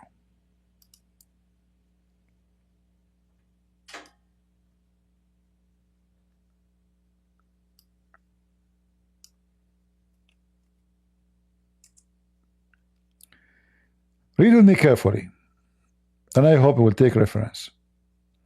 So we mentioned that God, he spoke to Moses when he saw the fire in the burning bush, right? But look what we have here. In Exodus 19, and I hope you guys will take reference. And we can read it from 21. Exodus 19. In the 3rd month, when the children of Israel were gone forth out of the land of Egypt, the same day came they into the wilderness of Sinai. But they were departed from Rephidim, and were come to the desert of Sinai, and had pitched in the wilderness, and there Israel camped before the mount. And Moses went up unto God, and the Lord called unto him out of the mountain, saying, Thus shalt thou say to the house of Jacob, and tell the children of Israel, Ye have seen what I did unto the Egyptians, and how I bare you on eagle's wings, and brought you unto myself. Now therefore, if ye will obey my voice indeed, and keep my covenant, then ye shall be a peculiar treasure unto me above all people. For all the earth is mine, and ye shall be unto me a kingdom of priests, and an holy nation. These are the words which thou shalt speak unto the children of Israel. And Moses came and called for the elders of the people, and laid before their faces all these words which the Lord commanded him. And all the people answered together, and said, All that the Lord hath spoken we will do. And Moses returned the words of the people unto the Lord. And the Lord said unto Moses, Lo, I come unto thee in a thick cloud, that the people may hear when I speak with thee, and believe thee for ever. And Moses told the words of the people unto the Lord. And the Lord said unto Moses, Go unto the people, and sanctify them today and tomorrow, and let them wash their clothes, and be ready against the 3rd day. For the 3rd day the Lord will come down in the sight of all the people upon Mount Sinai. And thou shalt set bounds unto the people round about, saying, Take heed to yourselves, that ye go not up into the mount, or touch the border of it. Whosoever toucheth the mount shall be surely put to death. There shall not an hand touch it, but he shall surely be stoned, or shot through, whether it be beast or man, it shall not live. When the trumpet soundeth long, they shall come up to the mount. And Moses went down from the mount unto the people, and sanctified the people, and they washed their clothes. And he said unto the people, Be ready against the 3rd day, come not at your wives. And it came to pass on the 3rd day in the morning, that there were thunders and lightnings, and a thick cloud upon the mount, and the voice of the trumpet exceeding loud, so that all the people that was in the camp trembled. And Moses brought forth the people out of the camp to meet with God. And they stood at the nether part of the mount. And Mount Sinai was altogether on a smoke, because the Lord descended upon it in fire, and the smoke thereof ascended as the smoke of a furnace, and the whole mount quaked greatly. And when the voice of the trumpet sounded long, and waxed louder and louder, Moses spake, and God answered him by a voice, And the Lord came down upon Mount Sinai, on the top of the mount. And the Lord called Moses up to the top of the mount, and Moses went up. And the Lord said unto Moses, Go down, charge the people, lest they break through unto the Lord to gaze, and many of them perish. And let the priests also, which come near to the Lord, sanctify themselves, lest the Lord break forth upon them. And Moses said unto the Lord, The people cannot come up to Mount Sinai, for thou chargest us, saying, Set bounds about the mount, and sanctify it. And the Lord said unto him, Away, get thee down, and thou shalt come up, thou and Aaron with thee. But let not the priests and the people break through to come up unto the Lord, lest he break forth upon them. So Moses went down unto the people, and spake unto them. So guys, do you understand now what is the sacred place of worship? Exodus 20. Which is And mentioned God in the spake all Quran? these words, saying, I am the Lord. Do you understand now what I'm talking about? So when the Quran in chapter 17 is speaking about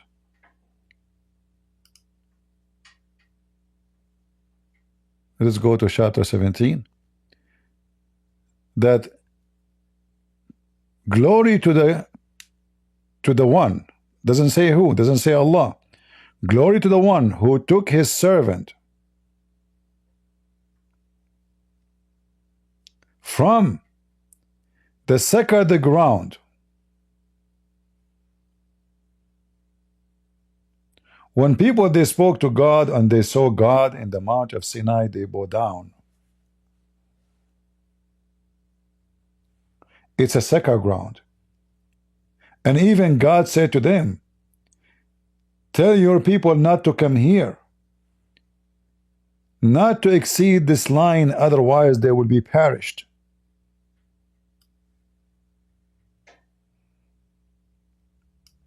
Do you see it? So when the stupid Quran is speaking about a sacred ground, that is the ground where Moses met and spoke to God.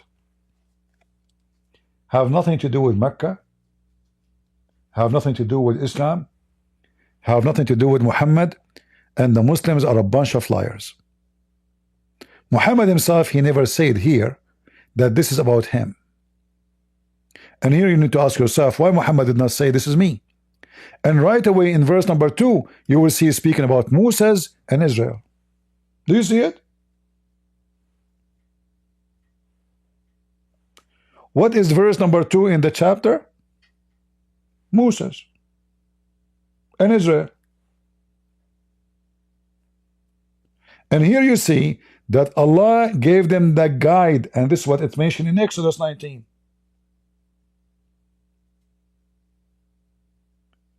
Allah told, supposedly, according to the Quran, this is Allah. So Allah told Moses the guidance. Where? In the Mount of Sinai. For sure we don't believe in Allah. Allah is a fictional pagan God. But we are just showing you how Muhammad copied the story from the Bible, and how the Muslim, they fabricated the story and they turn it 180 degrees from being about Moses to be about Muhammad.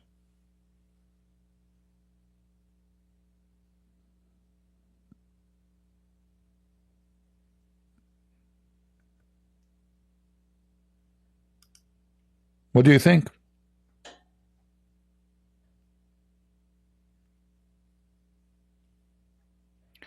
A human, she is saying she respect Allah. Why you respect Allah? Do Allah respect you?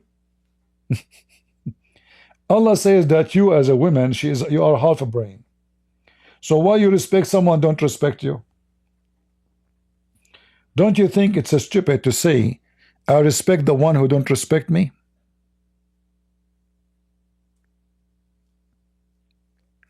Somebody saying, CP, why you never visit a church? Obviously you are here next to me and you know where I go, where I don't, you know. How I know I don't go and visit churches? How many times I said I go and teach and preach in churches? But that's it. You cannot refute me, you cannot answer me. So you say why you don't go to church? Okay, you decide who is a Christian, who is not. The whole idea is you are a scumbag like the one who sent you, and he go to church, but the second a Christian woman, she said to him something, he said to her, you are a whore. So if I don't go to church as you claim, and you go to church as you claim, yet you have a mouth of a devil, a bite of a snake, and you worship money, then I don't know what kind of a church you go to. However, I have a bad news for you. If you know your Bible, you should know that every two of you mention my name, I will be between them. That is a church. We are not here to talk about coffee and food and salad. We are here preaching the gospel. We are here defeating the devil. But because you are angry and you are jealous, you go around, even though you put manure to grow hair in your head but never grow. You go around and you lie, you say, Christian Prince, don't go to churches. Who said I don't go? I said I don't go all the time. Is it about how many times I go? You know, just to remind you, when Peter went to church, do you know? Based on what you say, Peter is not a Christian.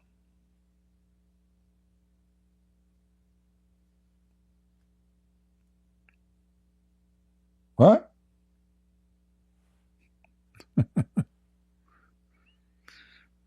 Yeah, cowards, liars, jealous, money worshippers.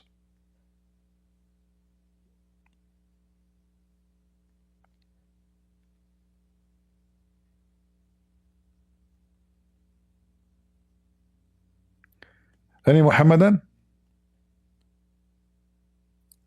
Then you know, I can say to you, I was today in the morning in the church.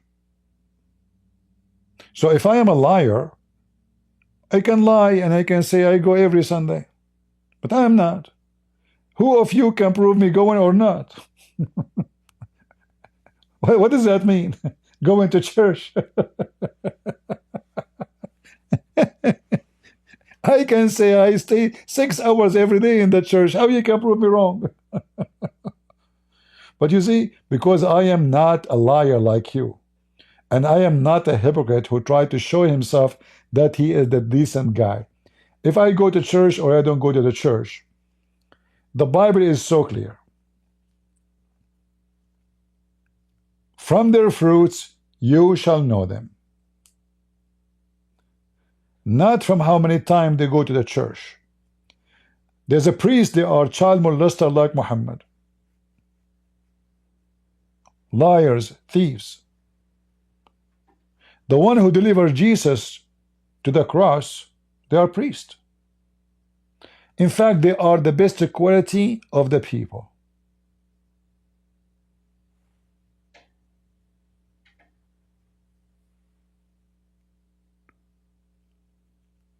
We have Libra in the stage. Okay, let me see. Go ahead, Mr. Libra. What? Hello. Salam alaikum. Are you a Muslim? Alaikum salam. Are you a Muslim? Yes, of course. I'm Muslim. Okay, I don't know. I have a feeling like you are changing your voice. Are you wearing the mask still? No. It's all old photos. Oh, okay. So what do you want to say to us, my friend? Go ahead. Yes, I want to ask, why are you insulting like Muslims, Islam, everything? Why what? Why are you talking bad things about Islam? Like what? Like what? Remind me. I don't remember anything I said. It's I never said Islam is bad. Did I say Islam is bad? No, but you say that our prophet was pedophile. Like, you say this doesn't mean it bad. Depend. What are you? You know, like for me, I find Muhammad laughable. So is laughable is bad? No, it make me it's fun. So give me one thing about your prophet is not laughable. You can call it bad, you can call it whatever, but I find Islam is laughable. So now go ahead, prove me wrong. Like when you're a prophet, he he claimed to be a prophet, but he failed to give. Okay. He said that Muslim will conquer Constantinople. Can you show me where it says that? Can you show me where it says that? In one of the hadiths. No, it doesn't say that. It says he speak to the Arab in the front of him. He said to them, you will conquer, but they did not. He took them to war in Tabuk. He could not even have the war. He came back. So he lied. The one who conquered that city, it was the Tatar. It was a Turkish. You're a prophet, he predicted that the Turkish are the last one and they will never believe in Islam. So Muhammad never said the Turkish, they will be able to conquer that city. He said the Arab, they will conquer it. And he lied. He died, and even after him, they could not. Look what happened. This is, you see my screen? Yeah. Okay.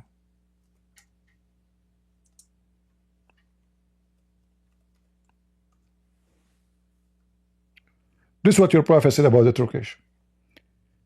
He even warned the Muslim not even to get close to them. Do you see it? So Muhammad, he never thought for a second that the Turkish, they will become a Muslim. Never. So when Muhammad, he said to the one in the front of him, the Arab, you will conquer, but they failed. And he took an army to Tabuk, and he failed to make it happen. Muhammad, he could not accomplish any victory during his time against the Roman. But he told the people in front of him, you will conquer. Did they conquer? No. It was the Turkish. And the Turkish, Muhammad, he made it so clear. Even the Muslim, they believe for all the time during the time of Muhammad that the Turkish are Gog and Magog.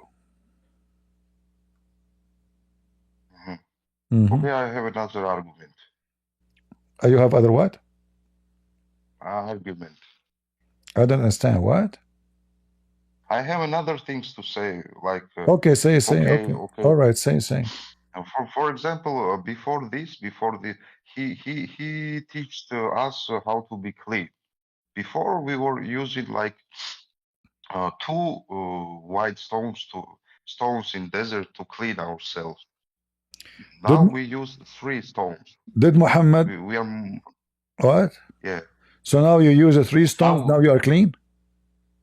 Yeah. Are you a troll? Are you really a Muslim? No, bro, Christian. Okay, get out of here. Anyone will come and do this, I accuse you to be stupid. You are wasting my time.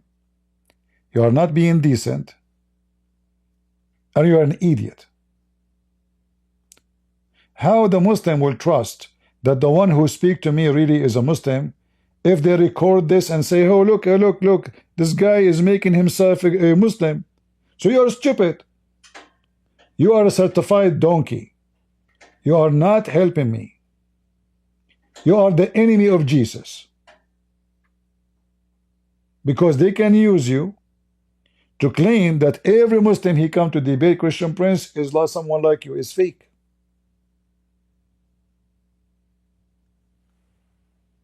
Idiot.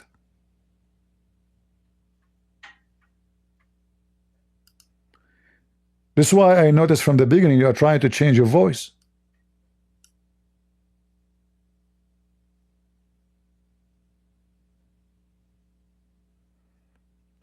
Do you really think that you are being funny and smart? Or you are stupid and silly? How an adult, mature man, he do such an act? Do you think I'm a kid like you? Am I a teenage? What is this? Don't get married.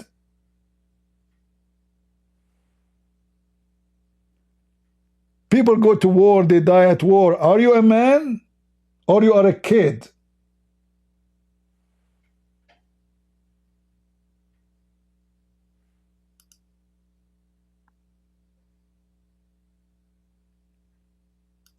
Get out of here.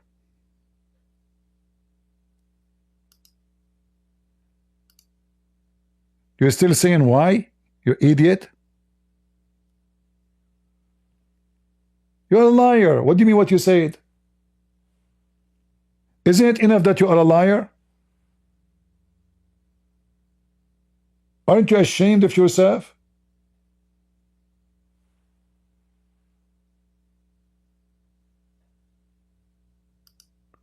So you come to the stage and you make yourself a Muslim when you are not, and you say what I have done? Do you think we are here for entertainment? To be stupid? Go do Free Palestine stuff. At least there you will find people like you.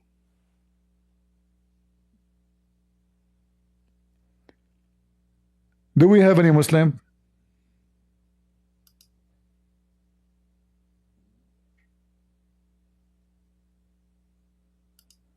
Let us see.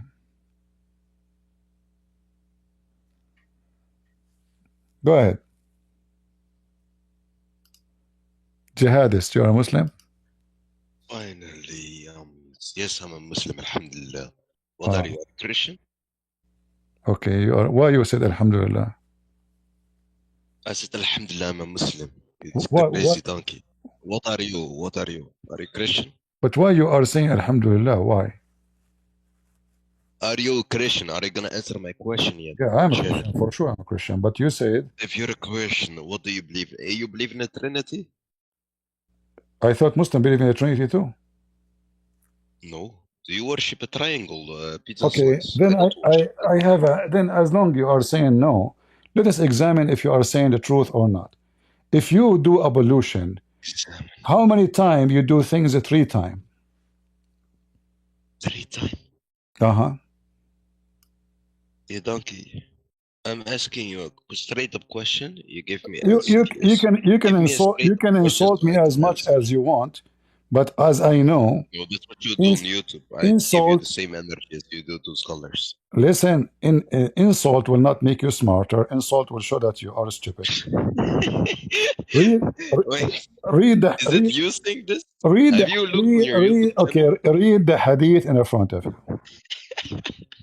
Read the hadith in front of you. Let's see who is the one believing in Trinity, and explain to us why you have to do every move 3 times. Go ahead, the mic is yours. He washed his hands 3 times, and raised his mouth 3 times, and his nose 3 times, and he washed his face 3 times, and each Uh-huh. forearms 3 times. So, Okay, what why? does this prove? How does this prove I'm the asking Trinity? you. No, you tell me. You tell me why you have to do it 3 times. Why not 4? Why not 2? Why not 1? To make sure it's good, also balanced. You don't So, want to so overdo it. You don't want to are you underdo it. saying So, 3 that it, times in the middle.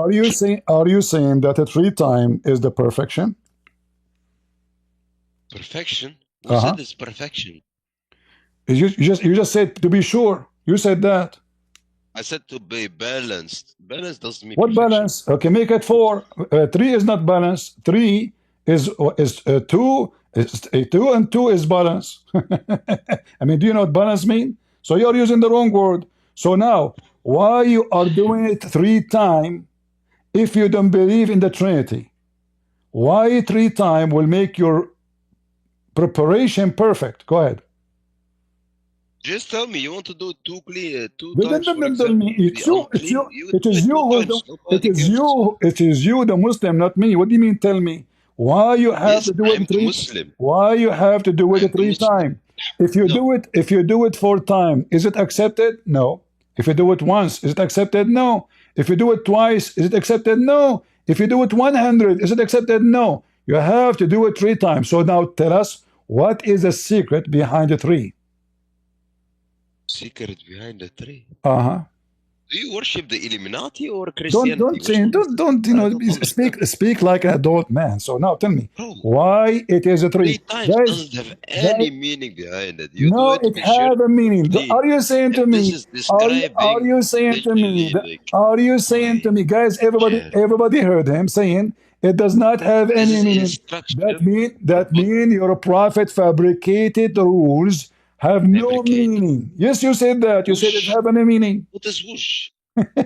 So did you say it have no meaning? You mean voodoo, right? Voodoo, Did not you whoosh. did you say it have no meaning?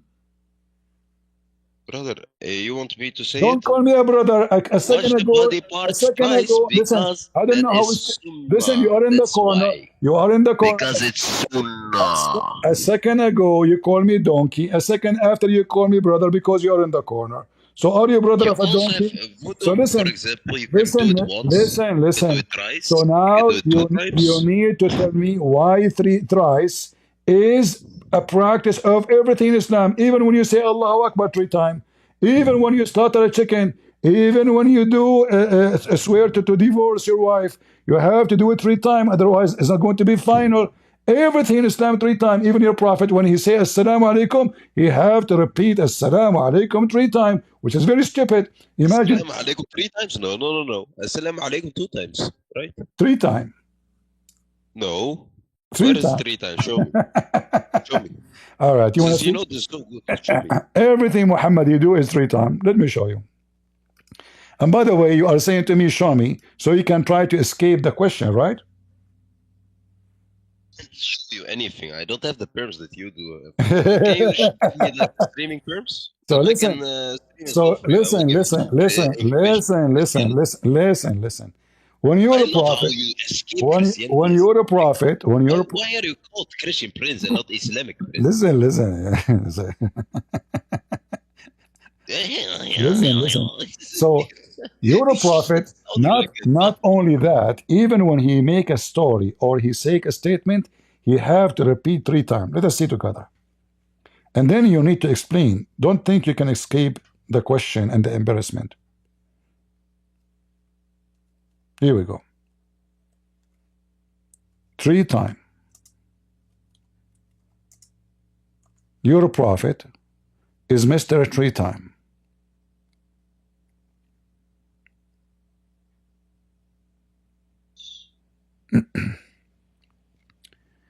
You still see the screen, right? Yeah, but why are you scrolling? Huh?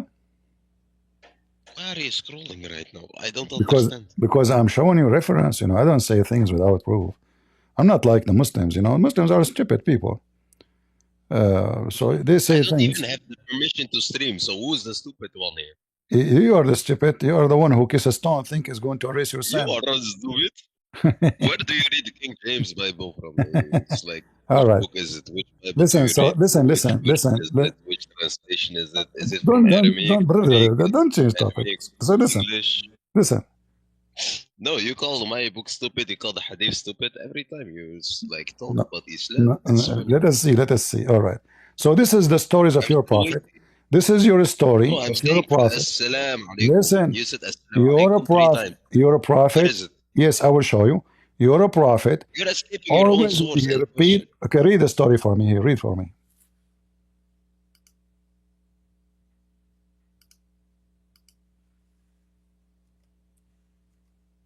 Where does it say here, Assalamu alaikum? I will show you. This is a story. I will show you more. Read it for me. No, you donkey. I'm asking you for that one only question I asked you. The You give me donkey. that source. Each time you I'm call still me a waiting. donkey. Each time you call me a You're donkey. wasting my time Listen, right listen. now. I'm doing sport. I want to Each eat. time you call me a donkey, I will call your prophet a piece of shit. I will count to 3 and then All right. I So leave now, this VC because you're wasting my it's up time. to you. You want to insult me? Insult me. I will You're call a your grown prophet. man wasting your time So at now, night. while Like, you're a what's your prophet, problem? he repeat that 3, that Adam, he 2, refuted Moses 3 times. 1, The mic is yours. 0. The mic is yours. Why he repeated 3 times?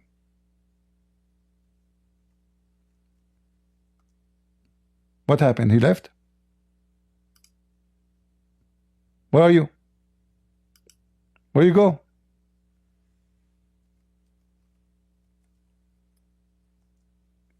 Abdul?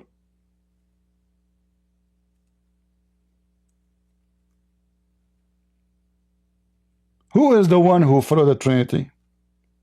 Everything in Islam is based on a Trinity. Even your prayer is not accepted unless you use the 3 as a practice.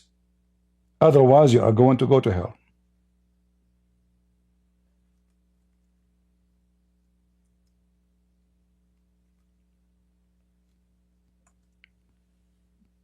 Any Muhammadan?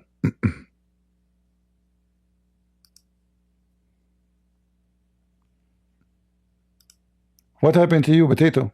Why you mute yourself?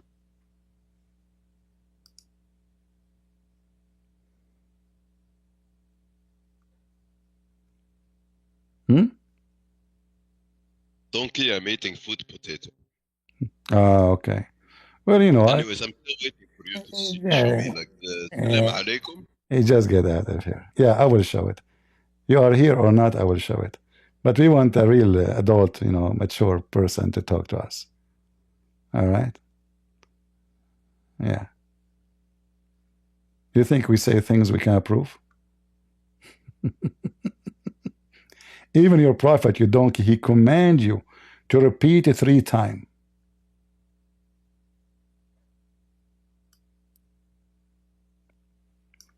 Anything he say, not only Assalamu alaikum.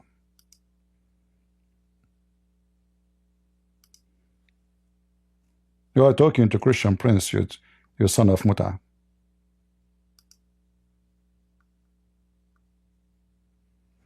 Anas said that when the Prophet made a statement, he repeated 3 times, so it might be understood. This is what Anas is saying.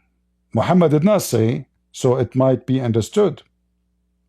So even if we take it as Anas he said, Muhammad, anything he say, he repeat 3 times, including Assalamu alaikum, including get lost.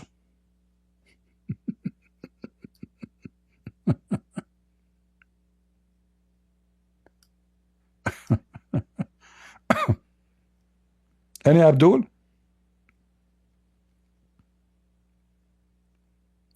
And there is tons, by the way, tons of studies made by Muslims about the Prophet. He always greet people by 3 times saying Assalamu alaikum.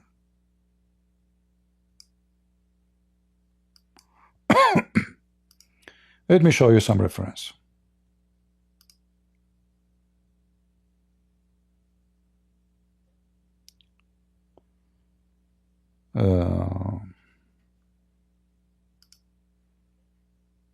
So we can laugh together. Show me the reference, huh?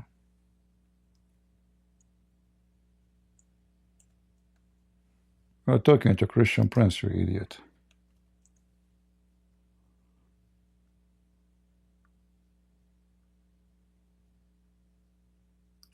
Let us see here.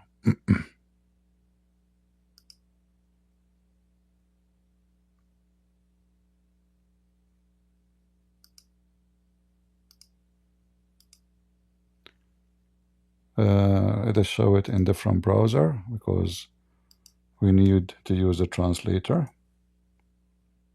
All right. And now we show it to you in the screen.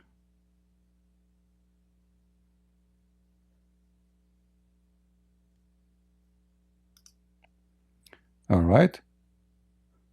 Look what it says. That the Prophet of Allah, when he salute 3 times. And if he say a word, he repeat the word 3 times. Translation. The messenger of God, may God's prayers and peace be upon him, was if he greeted 3 times. And if he speak, he repeat the same word 3 times. Translation is not accurate. And this is Sahih Hadith. It is Hasan and Sahih. Other Hadith. When the Prophet he speak a word, he repeat the word 3 times. If he spoke with a word, he returned it 3. Translation again not correct. And there is tons of other reference. And Abdul, he says to me, show me where it says that. You are talking to Christian Prince, Potato. So now, who is a Muslim can tell us why 3 times is a extremely in the essence of a practice of Islam. You cannot even pray to Allah without doing things 3 times. The only solution is that it is a perfection. Otherwise, I challenge any Muslim to give me the reason beside that. Any Muhammadan?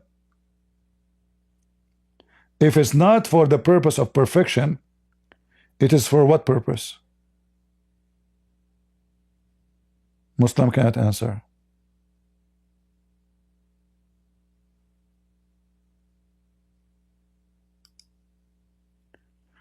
So in order to do ablution and to be ready to meet God in Islam, you have to wipe your feet, you have your face, your hand, your nose, your blah blah blah, water, all of this 3 times. Why?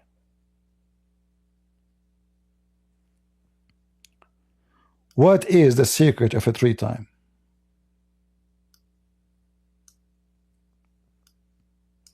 What will happen if we do it once? Allah will not accept my prayer? Yes, He will not.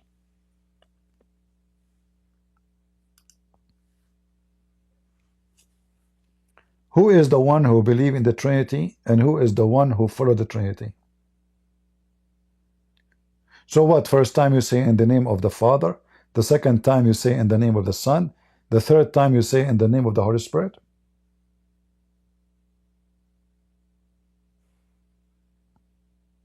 Any Muhammadan?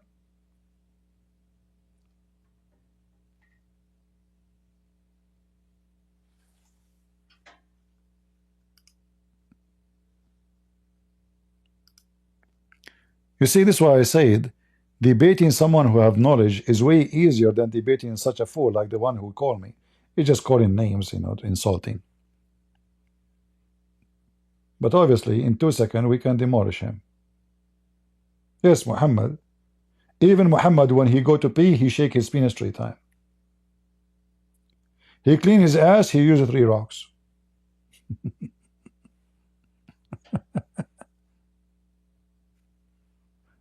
Do you want reference, Muslims? Just say yes, I will show it to you. Challenge me. What about when Muhammad, he clean his boogers? Do he do it 3 times? What about when he have sex with Aisha? Did he put it 3 times on and off and that's it? If not, then tell me why it is so extremely must to do. It's not an option to do things 3 times.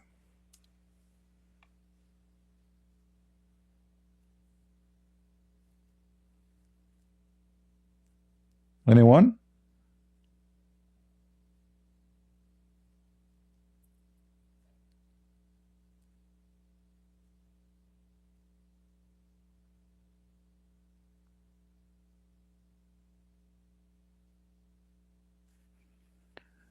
If you like to join us and you want to have a smart conversation with me, you are welcome. If you are just a kid, you want to insult, you know, I don't have time for you. Save your time. You can insult me as much you want at your home.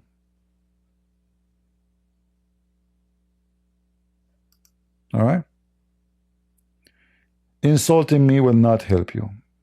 I can return back and insult your prophet.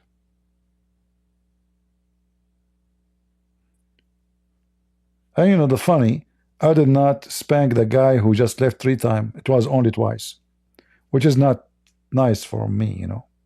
I prefer to spank him 3 times before he go. But we did it only twice.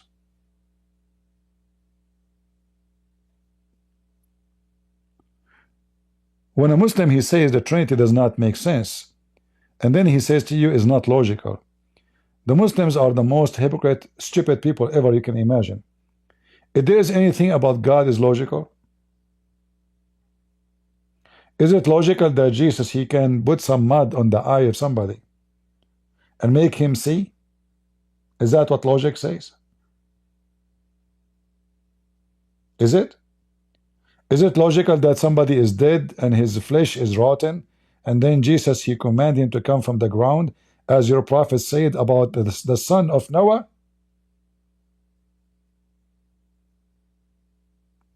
A person who died thousands of years ago? Jesus command the sand, and the sand become the man? Is that logical? You Muslims are a bunch of hypocrites and stupid. Because either you believe in God, you see, there's things we can use logic for it. Like, if Muhammad is a prophet, why he have no miracles? But we cannot question the logic of the miracle if it's true.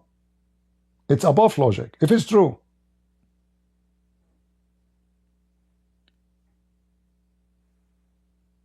This is why we call it miracles. Miracle is something nobody can explain. If we can explain it, it's not a miracle no more. So the only thing we say, okay, it's God. That's it. Stop. No more explanation. God, he do miracle. God is a miracle.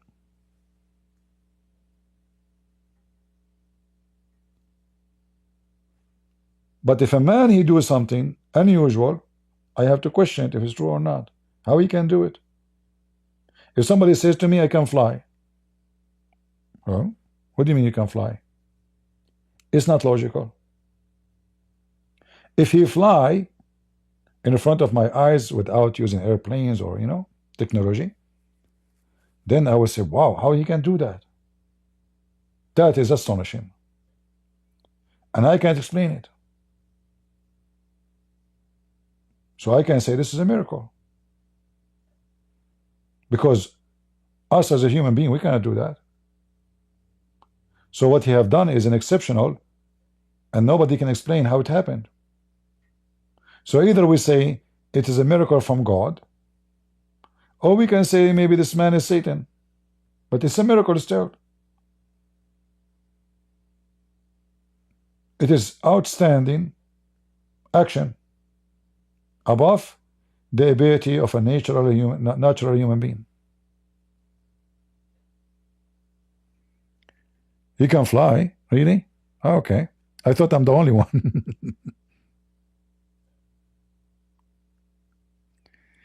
Human, she said, I bet if Jesus is here, you will call him Abdul. I don't know, human, you are just being, you say, I don't want to be rude to you, but you are saying stupid things. Abdul is a Muslim, they call themselves Abdul. Don't you know that? If you go right now and search Christian Prince debating Abdul, you will see that Abdul himself, I asked him, what's your name? He said to me, Abdul. Anyone remember the sheikh from New York who came to debate me? And I said, what's your name? He said, Abdul. Do you remember him? So because you are stupid, you think that calling the Muslims Abdul is an insult. This is what they call themselves. Secondly, people are calling you Abdul because you are saying stupid things like the Abdul. It doesn't mean you are Abdul, but you are Abdul by stupidity. Like you said, you respect Allah. So are you willing to me, human, to say to me why you respect Allah?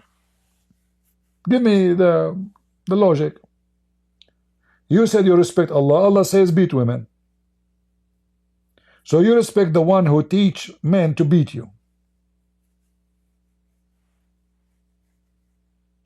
Do you want to tell us why you do so?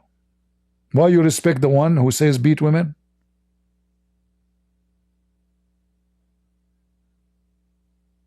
Go ahead, tell us.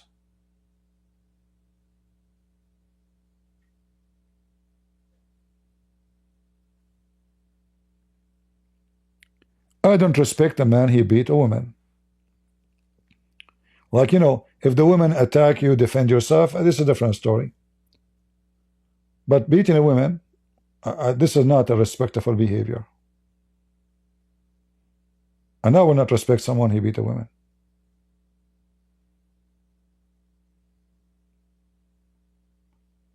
So if you respect the one who says beat women, obviously you have a mental issue.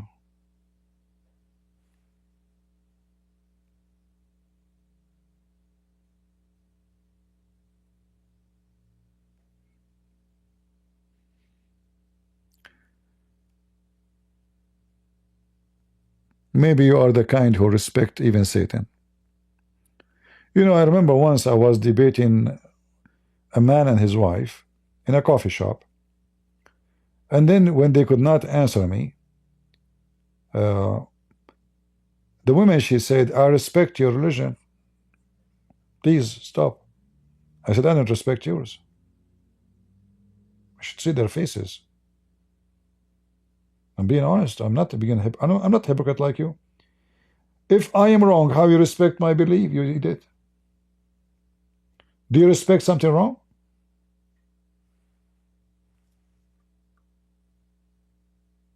Who care about you respecting me? You are being stupid now. I respect you. Sometimes respect is an insult. In fact, most of the time. Because the statement of respect usually appear when somebody want to do or appear to be politically correct, or he practicing hypocrisy. Otherwise, why I need to say to somebody, I respect you? What the purpose of saying that? But we are talking about Allah. You said to me in the chat, you respect Allah. Tell me why. Give me a reason.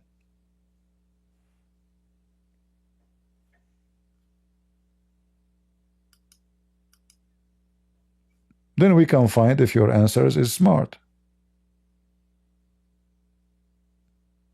And then if you are smart, then you win, you know, you made a point.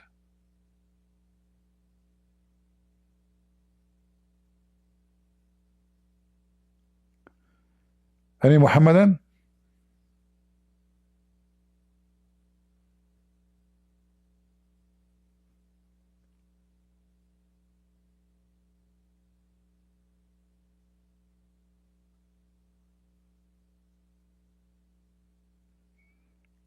Who is a Muhammadan would like to join us?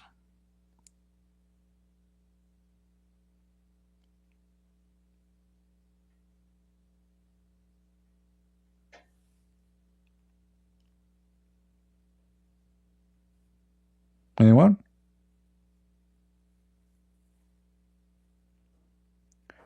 You know, if we go and read any chapter in the Quran, we will find how laughable it is.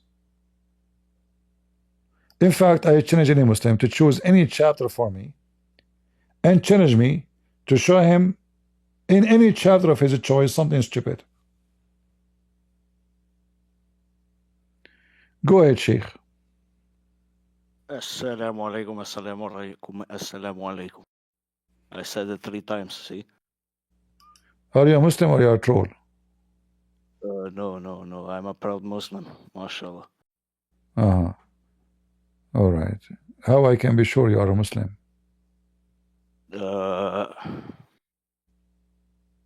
Well, I said assalamu alaikum 3 times. Can you recite Al-Fatiha for us?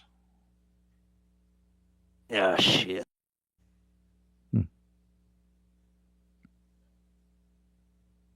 See? Another idiot. Any Muhammadan?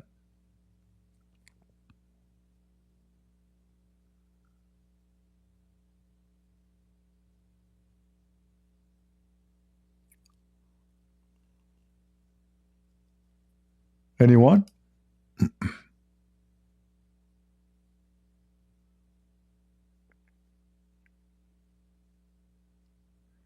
He's agnostic. That means he need a plumber, not Christian Prince.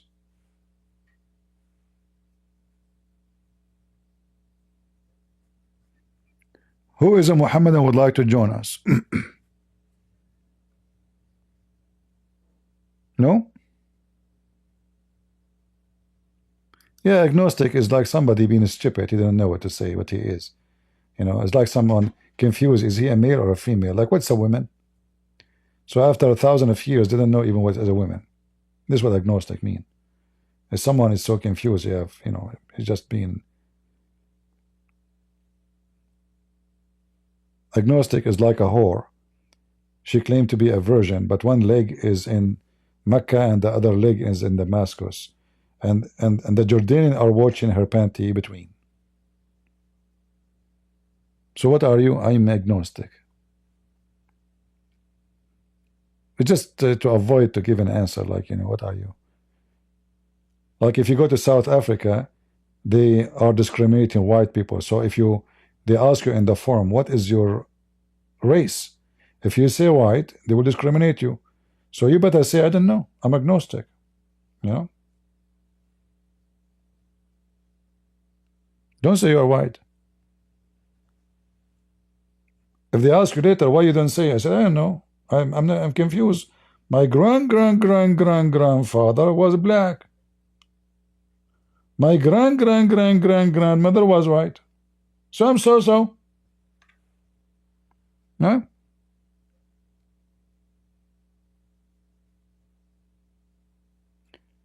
The funny that South Africa government, they hire Muslims in every field of government. They are under the control of Qatar. And what makes it more funny, they are so racist against white people. But in the same time, the Muslim believe that Muhammad is so white. I saw videos of this filthy government saying a white man must be killed.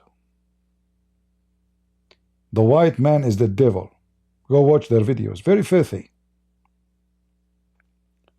But yet they defend a man who believe, and he taught the people that in the day of judgment Allah will punish all non-Muslims and make them black.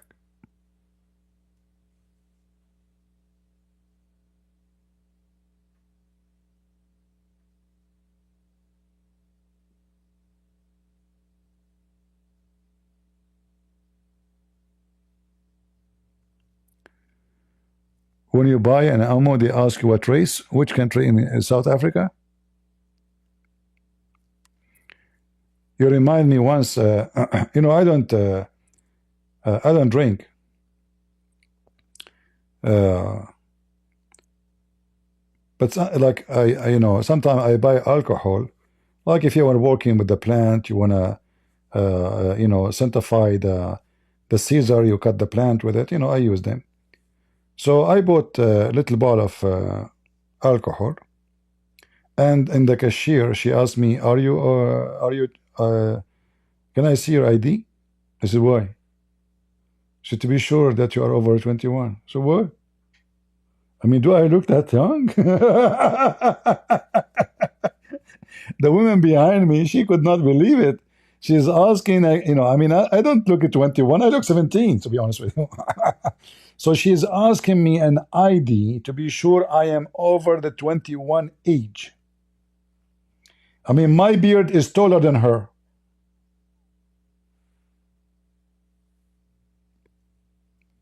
So always you will find the stupid things around you in this world, you know.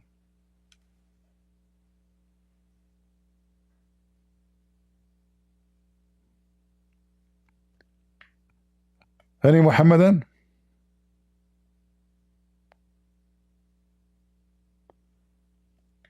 No Muhammadan? We are out of chicken for today. So what we will have for lunch? You guys are not doing a good job. Where is the Abdul? There's one of you is scaring the head of them. I'm not sure who. For sure, it is not me.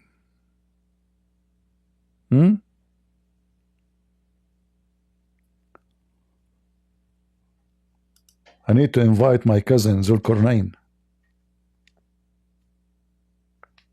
See, Mr. Zulkarnain?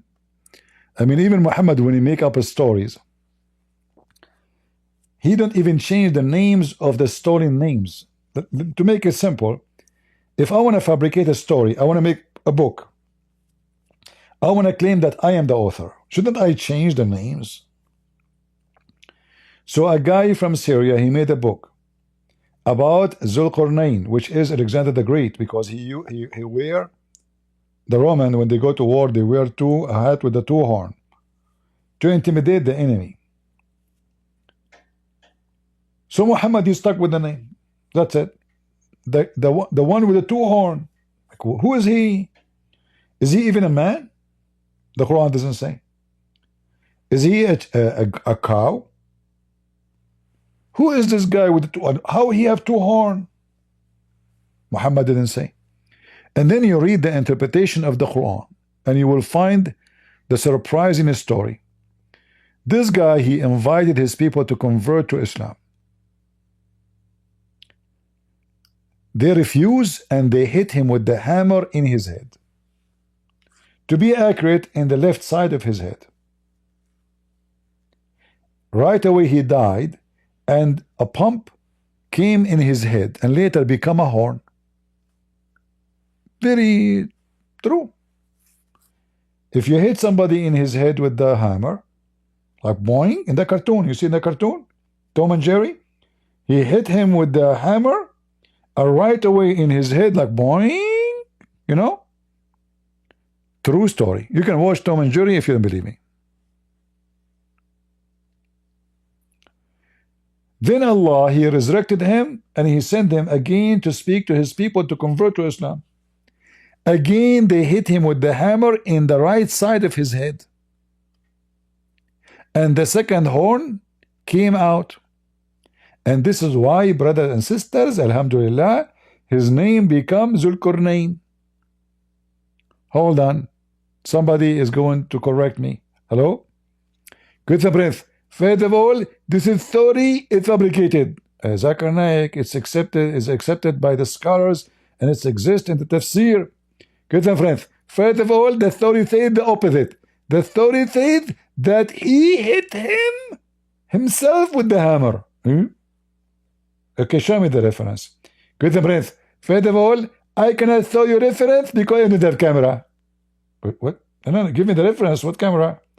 Give me the reference, like which book, which page, which... Good friends. First of all, if you open the book, number 000, page number 02030, you will find the reference. Abdul.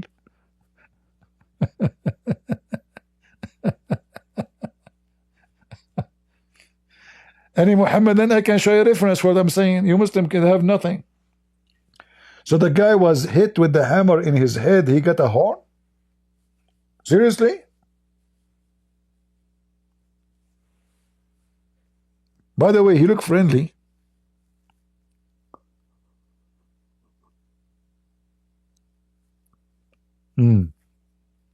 True story. I mean, do you think Muhammad is lying? Are you crazy or what? Muhammad never lied. Let's be honest. All right. Well, obviously, Saturday night is not a good night to bring a lot of people, but, you know, I do my best. And I'm here for many hours. We could not even exceed 1,000. That is a shame. But what I can say, I do my best. And I will leave for you the rest. So I want to say thank you guys for being here. I hope you have a good time. I hope we taught you something. You learned something new. The Bible says, my people are being destroyed because of their ignorance, their foolishness. And we are trying to help people not to be foolish and not to be ignorant.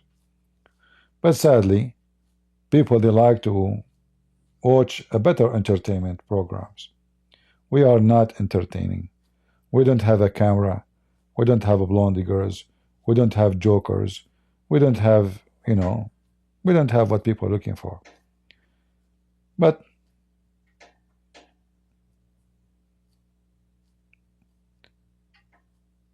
this is how it is. People like, you know, to be stupid. Speak about something that, you know, I saw some videos. A woman, she is changing her shoes. She have like 1,900 people watching. She's doing what? Changing shoes. She's not showing her ass. No, she's just the title, you know. I wanted to see why in the world she have all this number, you know. I did not click at the video, but I can see it's live. and she have a massive number of people. And the thumb is not like she is showing her butt, or no, it's just saying changing shoes. So changing shoes get 1900 people watching. Our topic did not get 900. Okay. What I can say? No comment. No comment. So thank you for being here. May the Lord bless you. You support us or not, I do what I need to do. And as always we say, God is good. So is Jesus. And we are the crusade. That's why we are few. Have a blessed Sunday. Take care.